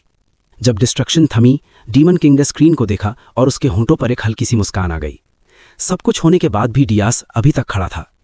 नीचे बैटलफील्ड पर डियास ने खुद को संभालने की कोशिश की।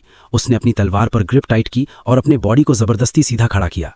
उसकी सांसें अनइवन थी, कंफ्यूजन और रेज उसके अंदर जोर से घूम रहे थे। जो कुछ उसने देखा था उसका लॉजिक, स्ट्रैटेजी या किसी भी बैटल एक्सपीरियंस से कोई मैच नहीं था। उड़ते हुए धुएं के बीच से ग्रेनाडा बाहर आया। हिला हुआ था लेकिन बिल्कुल ठीक था और उसने बताया कि वो कैनन स्ट्राइक से बैरली बच पाया था। डियास के चेहरे पर रिलीफ की एक झलक आई।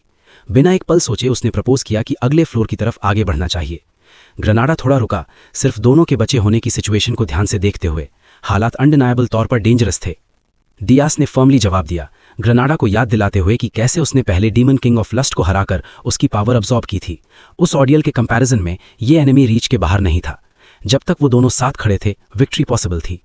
एक छोटी सी खामोशी के बाद ग्रेनाडा मान गया। दोनों ने साथ आगे बढ़ना शुरू किया। दूसरा फ्लोर खाली था, तीसरा फ्लोर भी बिल्कुल वैसा ही निकला। धीरे धीरे डियास के चेहरे पर गुस्सा चढ़ने लगा। एनिमीज का ना होना बहुत ही अननेचुरल लग रहा था। इतने बड़े टावर में मॉन्स्टर्स का भरा होना चाहिए था, लेकिन यहां कुछ भी नहीं था। ना मूवमेंट, ना हॉस्टिलिटी, ना ही कोई लिंगरिंग माना। जब डियास ने अपनी फ्रस्ट्रेशन जाहिर की, ग्रेनाडा अंदर ही अंदर चुप रहा। उसे किसी डेलिब्रेट इंटेंट का एहसास हो रहा था। अगर दोनों फ्लोर्स कंप्लीटली खाली थे तो बैटलफील्ड खुद किसी पावरफुल हाथ से रीअरेंज की जा रही थी। उसके ख्याल लाजमी तौर पर प्रिंसेस एरॉन की तरफ गए। फिर भी डियास ने अपना गार्ड नीचे नहीं छोड़ा। उसने वार्निंग दी कि खतरा किसी भी पल उभर सकता है और मेजर्ड स्टेप्स के साथ आगे बढ़ता रहा, हिडन ट्रैप्स के लिए रेडी रहते हुए। जब वो चौथे फ्लोर पर पहुंचे, दोनों डिसबिलीफ में रुक गए। उनके सामने एक लश फॉरेस्ट फैला हुआ था, ग्रीनरी से भरा हुआ, बिल्कुल एक ट्रैंक्विल गार्डन की तरह। बैटलफील्ड जैसा बिल्कुल नहीं था। डिया उस नामुमकिन सीन को देखकर स्टन्ड हो गया।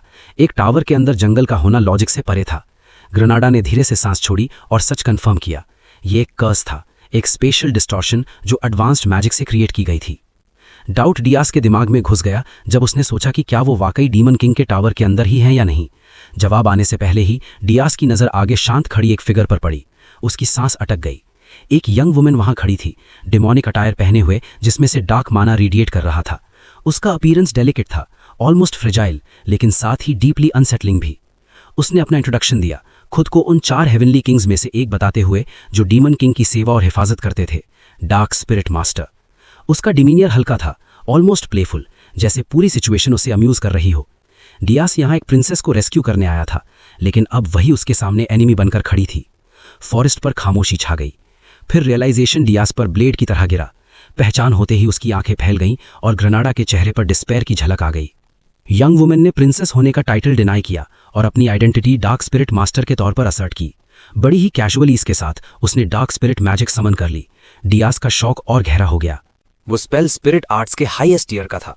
ऐसी मैजिक सिर्फ प्रिंसेस एरन ही फ्लॉलेसली यूज कर सकती थी। उस पल सब कुछ कनेक्ट हो गया। रात के एम्बुशेस, छुपा हुआ टावर, मोनो कैनन्स और खाली फ्लोर्स। ये कोई केओस नहीं था, ये एक प्रॉपर स्ट्रैटेजी थी और उस स्ट्रैटेजी के बिल्कुल सेंटर में प्रिंसेस एरन खड़ी थी। डिसबिलीफ धीरे धीरे बिटरनेस में बदल गया जब डियास ने एक खोखली सी हंसी छोड़ी। उसके चेहरे से सारी वार्मथ खत्म हो गई, जैसे ही सच उसके दिमाग में बैठ गया। जिस प्रिंसेस को बचाने के लिए उसने जहन्नम क्रॉस किया था, वही शुरू से डीमन किंग को प्रोटेक्ट कर रही थी। उसके अंदर रेज वायलेंटली सर्च करने लगा। वो कुछ कर पाता उससे पहले ही स्पेस कांप उठी। डार्क पर्पल एनर्जी गार्डन में फट पड़ी, जमीन को पैरों के नीचे से कुचलती हुई। डीमन किंग अपीयर हुआ। उसकी प्रेजेंस ही हवा को डिस्टॉर्ट कर रही थी जब डिमोनिक पावर हर तरफ फैलने लगी। उसकी ठंडी नजर डेया पर जम गई। आखिरकार डीमन किंग ने खुद को रिवील कर दिया था। डेया के अंदर रिजेंटमेंट भड़क उठा। उसे एहसास हो चुका था कि वो कितनी बुरी तरह एम्बिश हो चुका है। अब सिर्फ पावर काफी नहीं थी, उसे और चाहिए था। तेजी से मुड़ते हुए डेया ने ग्रेनाडा की स्ट्रेंथ मांग ली। जमीन कांप उठी जब डीमन किंग की नजर शिफ्ट हुई। डेया एक कदम और आगे बढ़ा, जिद करते हुए कि दोनों अपनी पावर कंबाइन करें। ग्रेनाडा थोड़ा रुक गया। उसके चेहरे पर कंफ्यूजन आ गया जब उसने पूछा कि ऐसा फ्यूजन पॉसिबल कैसे है। कोई जवाब आता उससे पहले ही उसका बॉडी स्टिफ हो गया। उसके खून से वाइटैलिटी ड्रेन होने लगी। पैनिक उसके अंदर फैल गया। जैसे जैसे सेंसेशन तेज होती गई, हर हार्ट बीट के साथ उसकी स्ट्रेंथ खत्म होती जा रही थी। डेयस का एक्सप्रेशन बिल्कुल कोल्ड और डिटैच्ड हो गया। उसने शांत आवाज में ग्रेनाडा को तसल्ली दी कि जब तक वो उसके साइड में रहेगा सब ठीक रहेगा। ग्रेनाडा कोलैप्स हो गया। डीमन किंग ने तुरंत पहचान ली, आर्टिफैक्ट। डेयस ने सच रिवील कर दिया, एक फॉरबिडन रेलिक जिसे एल्फ ईटर कहा जाता है, जो एक एल्फ की बाउंडलेस वाइटैलिटी को सीधा माना में कन्वर्ट कर देता है। एक बार एक्टिवेट हो जाए सर्वाइवल इम्पॉसिबल होता है। डेयस ने अपना पैर ग्रेनाडा के चेहरे पर रख दिया, इस एक्ट को ग्रेटर गुड के लिए जरूरी सैक्रिफाइस कहकर जस्टिफाई करते हुए। डीमन किंग चुपचाप देखता रहा, फिर वो मुस्कुराया। ये एक्ट नीच था, घिनौना था और बिल्कुल इंसानी था। उसने शांत टोन में बताया कि अगर रिंग हटा दी जाए तो बोरोड स्ट्रेंथ तुरंत खत्म हो जाएगी। डेयस पागलपन भरी हंसी में फूट पड़ा। उसे पूरा भरोसा था कि डीमन किंग ऑफ लस्ट भी वो रिंग उससे नहीं छीन पाया था। डीमन किंग ने सिर्फ एक नाम लिया, गॉर्डन डेरिक। अगले ही पल डेयस का चेहरा शॉक में बिगड़ गया जब दर्द ने उसके बॉडी को चीर दिया और खून हवा में फैल गया। उसने कुछ भी सेंस नहीं किया था, न प्रेजेंस, न माना फ्लक्चुएशन, न कोई वार्निंग। उसका हाथ ढीला पड़ गया। उसके पीछे गॉर्डन डेरिक खड़ा था, डीमन किंग का लॉयल सर्वेंट। उसकी ब्लेड पहले ही नीचे हो चुकी थी, जैसे ये स्ट्राइक सिर्फ एक इनकन्वीनियंस हो। डेयस संभल पाता उससे पहले ही गॉर्डन ने दोबारा अटैक किया, उसे जोर से जमीन पर फेंक दिया। जमीन पर पड़े हुए डिसबिलीफ के साथ ऊपर देखते हुए डेयस ने तुरंत थ्रेट समझ लिया, एक हाई रैंकिंग डीमन। आर्टिफैक्ट की पावर के बावजूद वो बिल्कुल ओवरवेल्म हो चुका था। तब प्रेशर नीचे आया। डीमन किंग उसके पीछे आ चुका था, एक हाथ से उसके कंधे को एफर्टलेसली पकड़कर।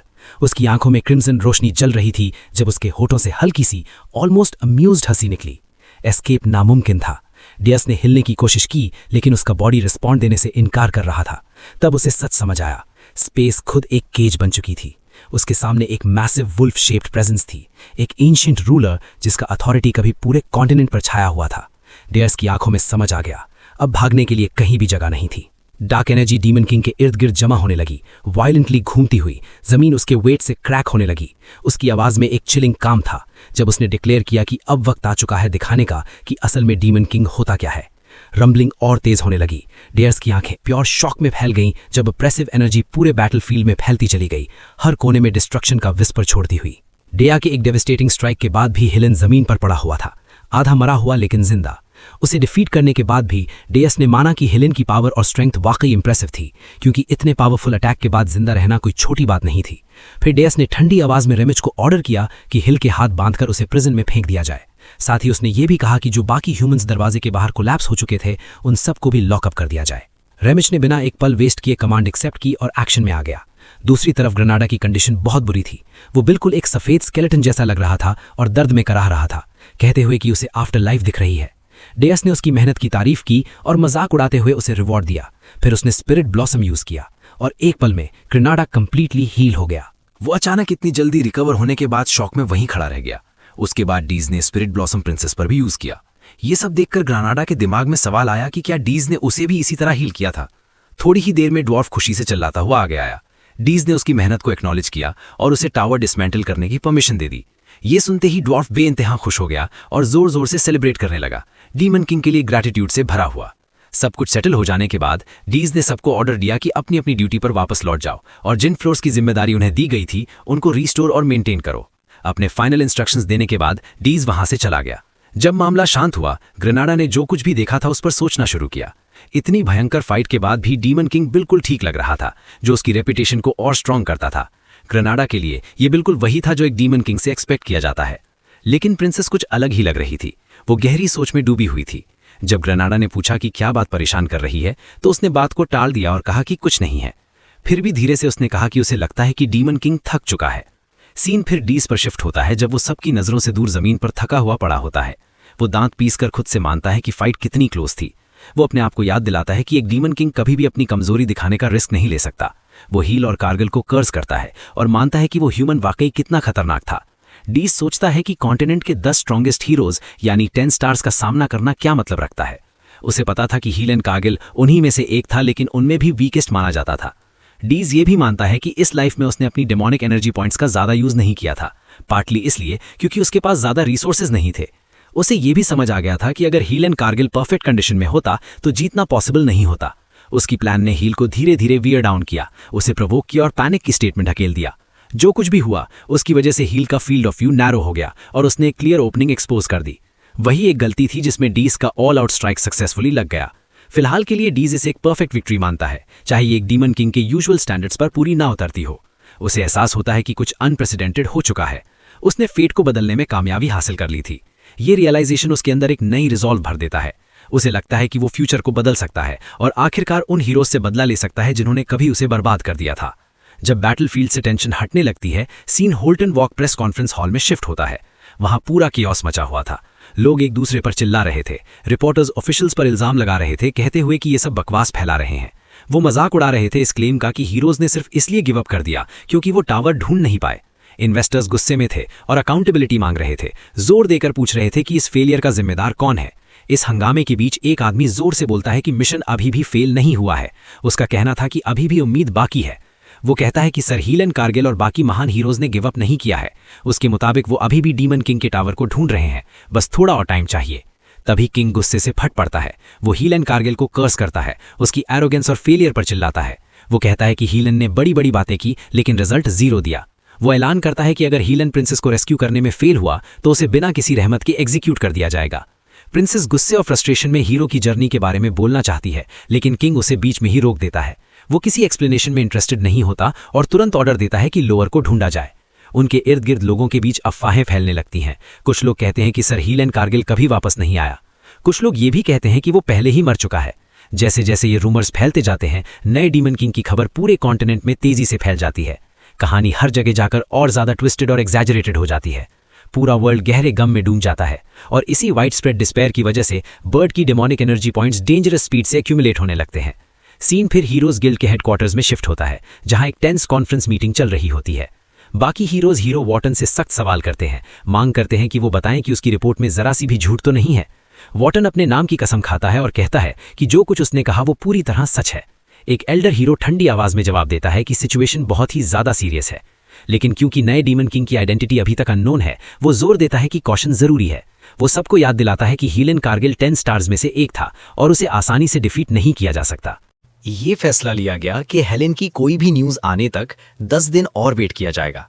अगर इतने टाइम तक कोई खबर नहीं मिली तो पूरे कॉन्टिनेंट के सारे हीरोज टोटल 4728 एक साथ फुल स्केल असॉल्ट लॉन्च करेंगे ताकि नए डीमन किंग को खत्म किया जा सके। इसके बाद सीन शिफ्ट होता है अंडरग्राउंड बर्च टावर प्रिजन में, जहां हेलेन को बंदी बनाकर रखा गया था। डेज वहां आता है और उसे ऑब्जर्व करता है, ये नोटिस करते हुए कि हेलेन होश में है और उसकी रिकवरी स्पीड काफी ज्यादा फास्ट है। हेलेन तुरंत बोलता है कि अगर उसे जिंदा रखा गया है तो इसका मतलब डेज को उससे कुछ चाहिए, और वो सीधा कहता है कि बात घुमाने के बजाय डायरेक्ट पॉइंट पर आए। डेज एक हल्की सी स्मर्क देता है, जैसे उसे खुशी हो कि हेलेन बात करने को रेडी है। वो अपना ऑफर क्लियरली रख देता है और हेलेन से कहता है कि वो उसका वैसल बन जाए। हेलेन एकदम शॉक हो जाता है, पूरी तरह से कॉट ऑफ गार्ड, और समझने की कोशिश करता है कि उसने अभी क्या सुन लिया। डेज फिर उसके सामने गोल्ड कॉइन से भरा हुआ बैग रख देता है। वो एक्सप्लेन करता है कि एक हीरो का जर्नी कितना ज्यादा एक्सपेंसिव होता है। हंड्रेड्स लोगों का खाना, security, lodging, membership fees, armour, weapons और इवन टॉप ग्रेड कंज्यूमेबल्स तक। नॉर्मली ये सारे एक्सपेंसेस मर्चेंट ग्रुप्स और नोबल्स के इन्वेस्टमेंट से कवर होते हैं। वो बताता है कि जब डीमन किंग डिफीट होता है तब हीरो की जिंदगी बदल जाती है, लेकिन जब हीरो फेल होता है तो वो क्रशिंग डेट के नीचे दब जाता है। यही फेट होता है उन हीरोज का जो इन्वेस्टमेंट्स पे डिपेंड करते हैं। इस बार सारी इन्वेस्टमेंट्स सिर्फ एक ही इंसान पर कॉन्सेंट्रेटेड थी, हीरो पार्टी का कैप्टन हेलेन कारगिल। हेलेन चुपचाप इस सच को एक्सेप्ट कर लेता है। वो समझ जाता है कि अगर वो यहां से भाग भी गया तो उसे फेल्ड हीरो माना जाएगा और उसे पूरी जिंदगी छुपकर जीनी पड़ेगी। डेट उसका पीछा कभी नहीं छोड़ेगा। इसी बीच वो सोचता है कि डेस को ये सब कैसे पता। तभी ग्रेनाडा आगे आता है और बता देता है कि ये सब इन्फॉर्मेशन उसने ही दी थी। हेलेन गुस्से में ग्रेनाडा का नाम चिल्लाता है और उसे बिट्रेयल का इल्जाम लगाता है। ग्रेनाडा भी उतनी ही तेजी से जवाब देता है। हेलेन को स्कैमर कहता है और याद दिलाता है कि उसने उसके साथ क्या किया था। वो क्लियर बोल देता है कि वो शुरू से ही डेस के साइड पर था। डेस फिर हेलेन के फेलियर का असली रीजन बताता है। वो कहता है कि इसका रीजन ये है कि कभी भी कोई डीमन किंग उस जैसा नहीं रहा। हेलेन कड़वे मन से मानता है कि जैसे उसने पुरानी डीमन किंग के स्टैंडर्ड्स तोड़ दिए थे, वैसे ही डेस भी अडेप्ट करेगा और टावर्स क्लियर करने का तरीका निकाल लेगा। फिर भी डेस का कॉन्फिडेंस उसे अनईजी कर देता है। डेस हंसकर अपने हाथ में अरमानी का ऑब दिखाता है। वो कहता है कि अगर स्ट्रॉन्गेस्ट हीरोज में से एक सीक्रेटली ह्यूमंस के प्लान्स में इंटरफियर करे तो सवाल ये होता है कि क्या ह्यूमैनिटी सच में जीत पाएगी। वो एक्सप्लेन करता है कि ये ऑर्ब एक मैजिकल टूल है जो सबऑर्डिनेट्स को मॉनिटर करता है। जैसे ही ये बॉडी में एंटर करता है, डायरेक्ट ब्रेन से अटैच हो जाता है।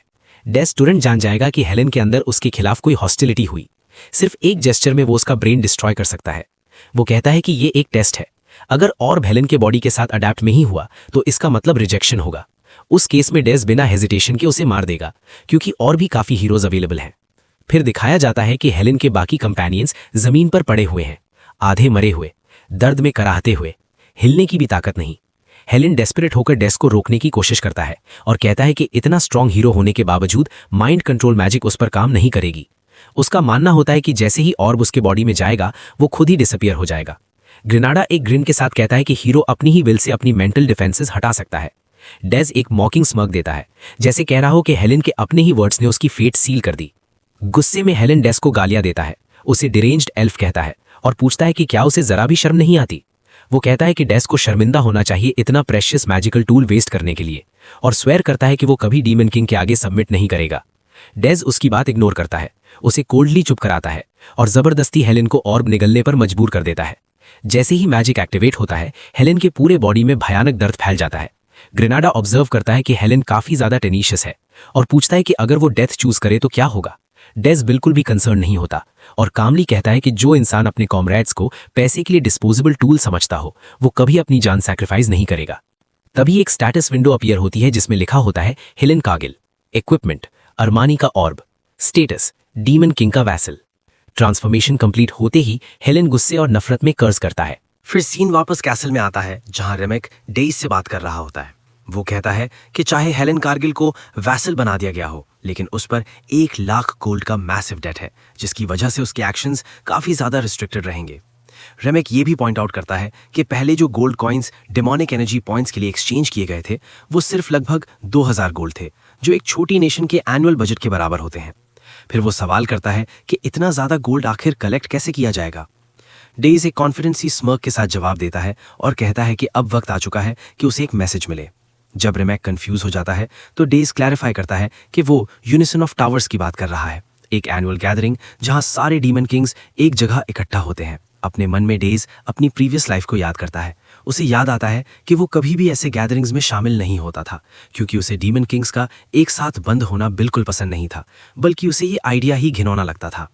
लेकिन अब वो लॉजिक लगाता है कि बाकी डीमन किंग्स काफी लंबे टाइम से एरन में सर्वाइव कर रहे हैं, और इतना टाइम सर्वाइव करने का मतलब ये है कि उनके पास बेइंतहा गोल्ड और ट्रेजर जमा हो चुका होगा। रेमेक ये सुनकर शॉक हो जाता है और समझ जाता है कि डेइस एक बार फिर डेमोनिक एनर्जी पॉइंट्स को पैसे के साथ एक्सचेंज करने का प्लान बना रहा है। अगर ये बात पहले होती तो रेमेक जरूर जोर से अपोज करता, लेकिन अब हीरोज का सामना वो खुद कर चुका था, इसलिए वो डेइस के तरीकों की मजबूरी समझ चुका था। उसे रियलाइज होता है कि अगर वो ओल्ड स्टैंडर्ड्स फॉलो करते तो कभी भी हीरोज को रोक नहीं पाते। कोई और ऑप्शन ना देखकर वो इस सच को एक्सेप्ट करता है और डिसाइड करता है कि अपने डीमन किंग पर भरोसा करेगा।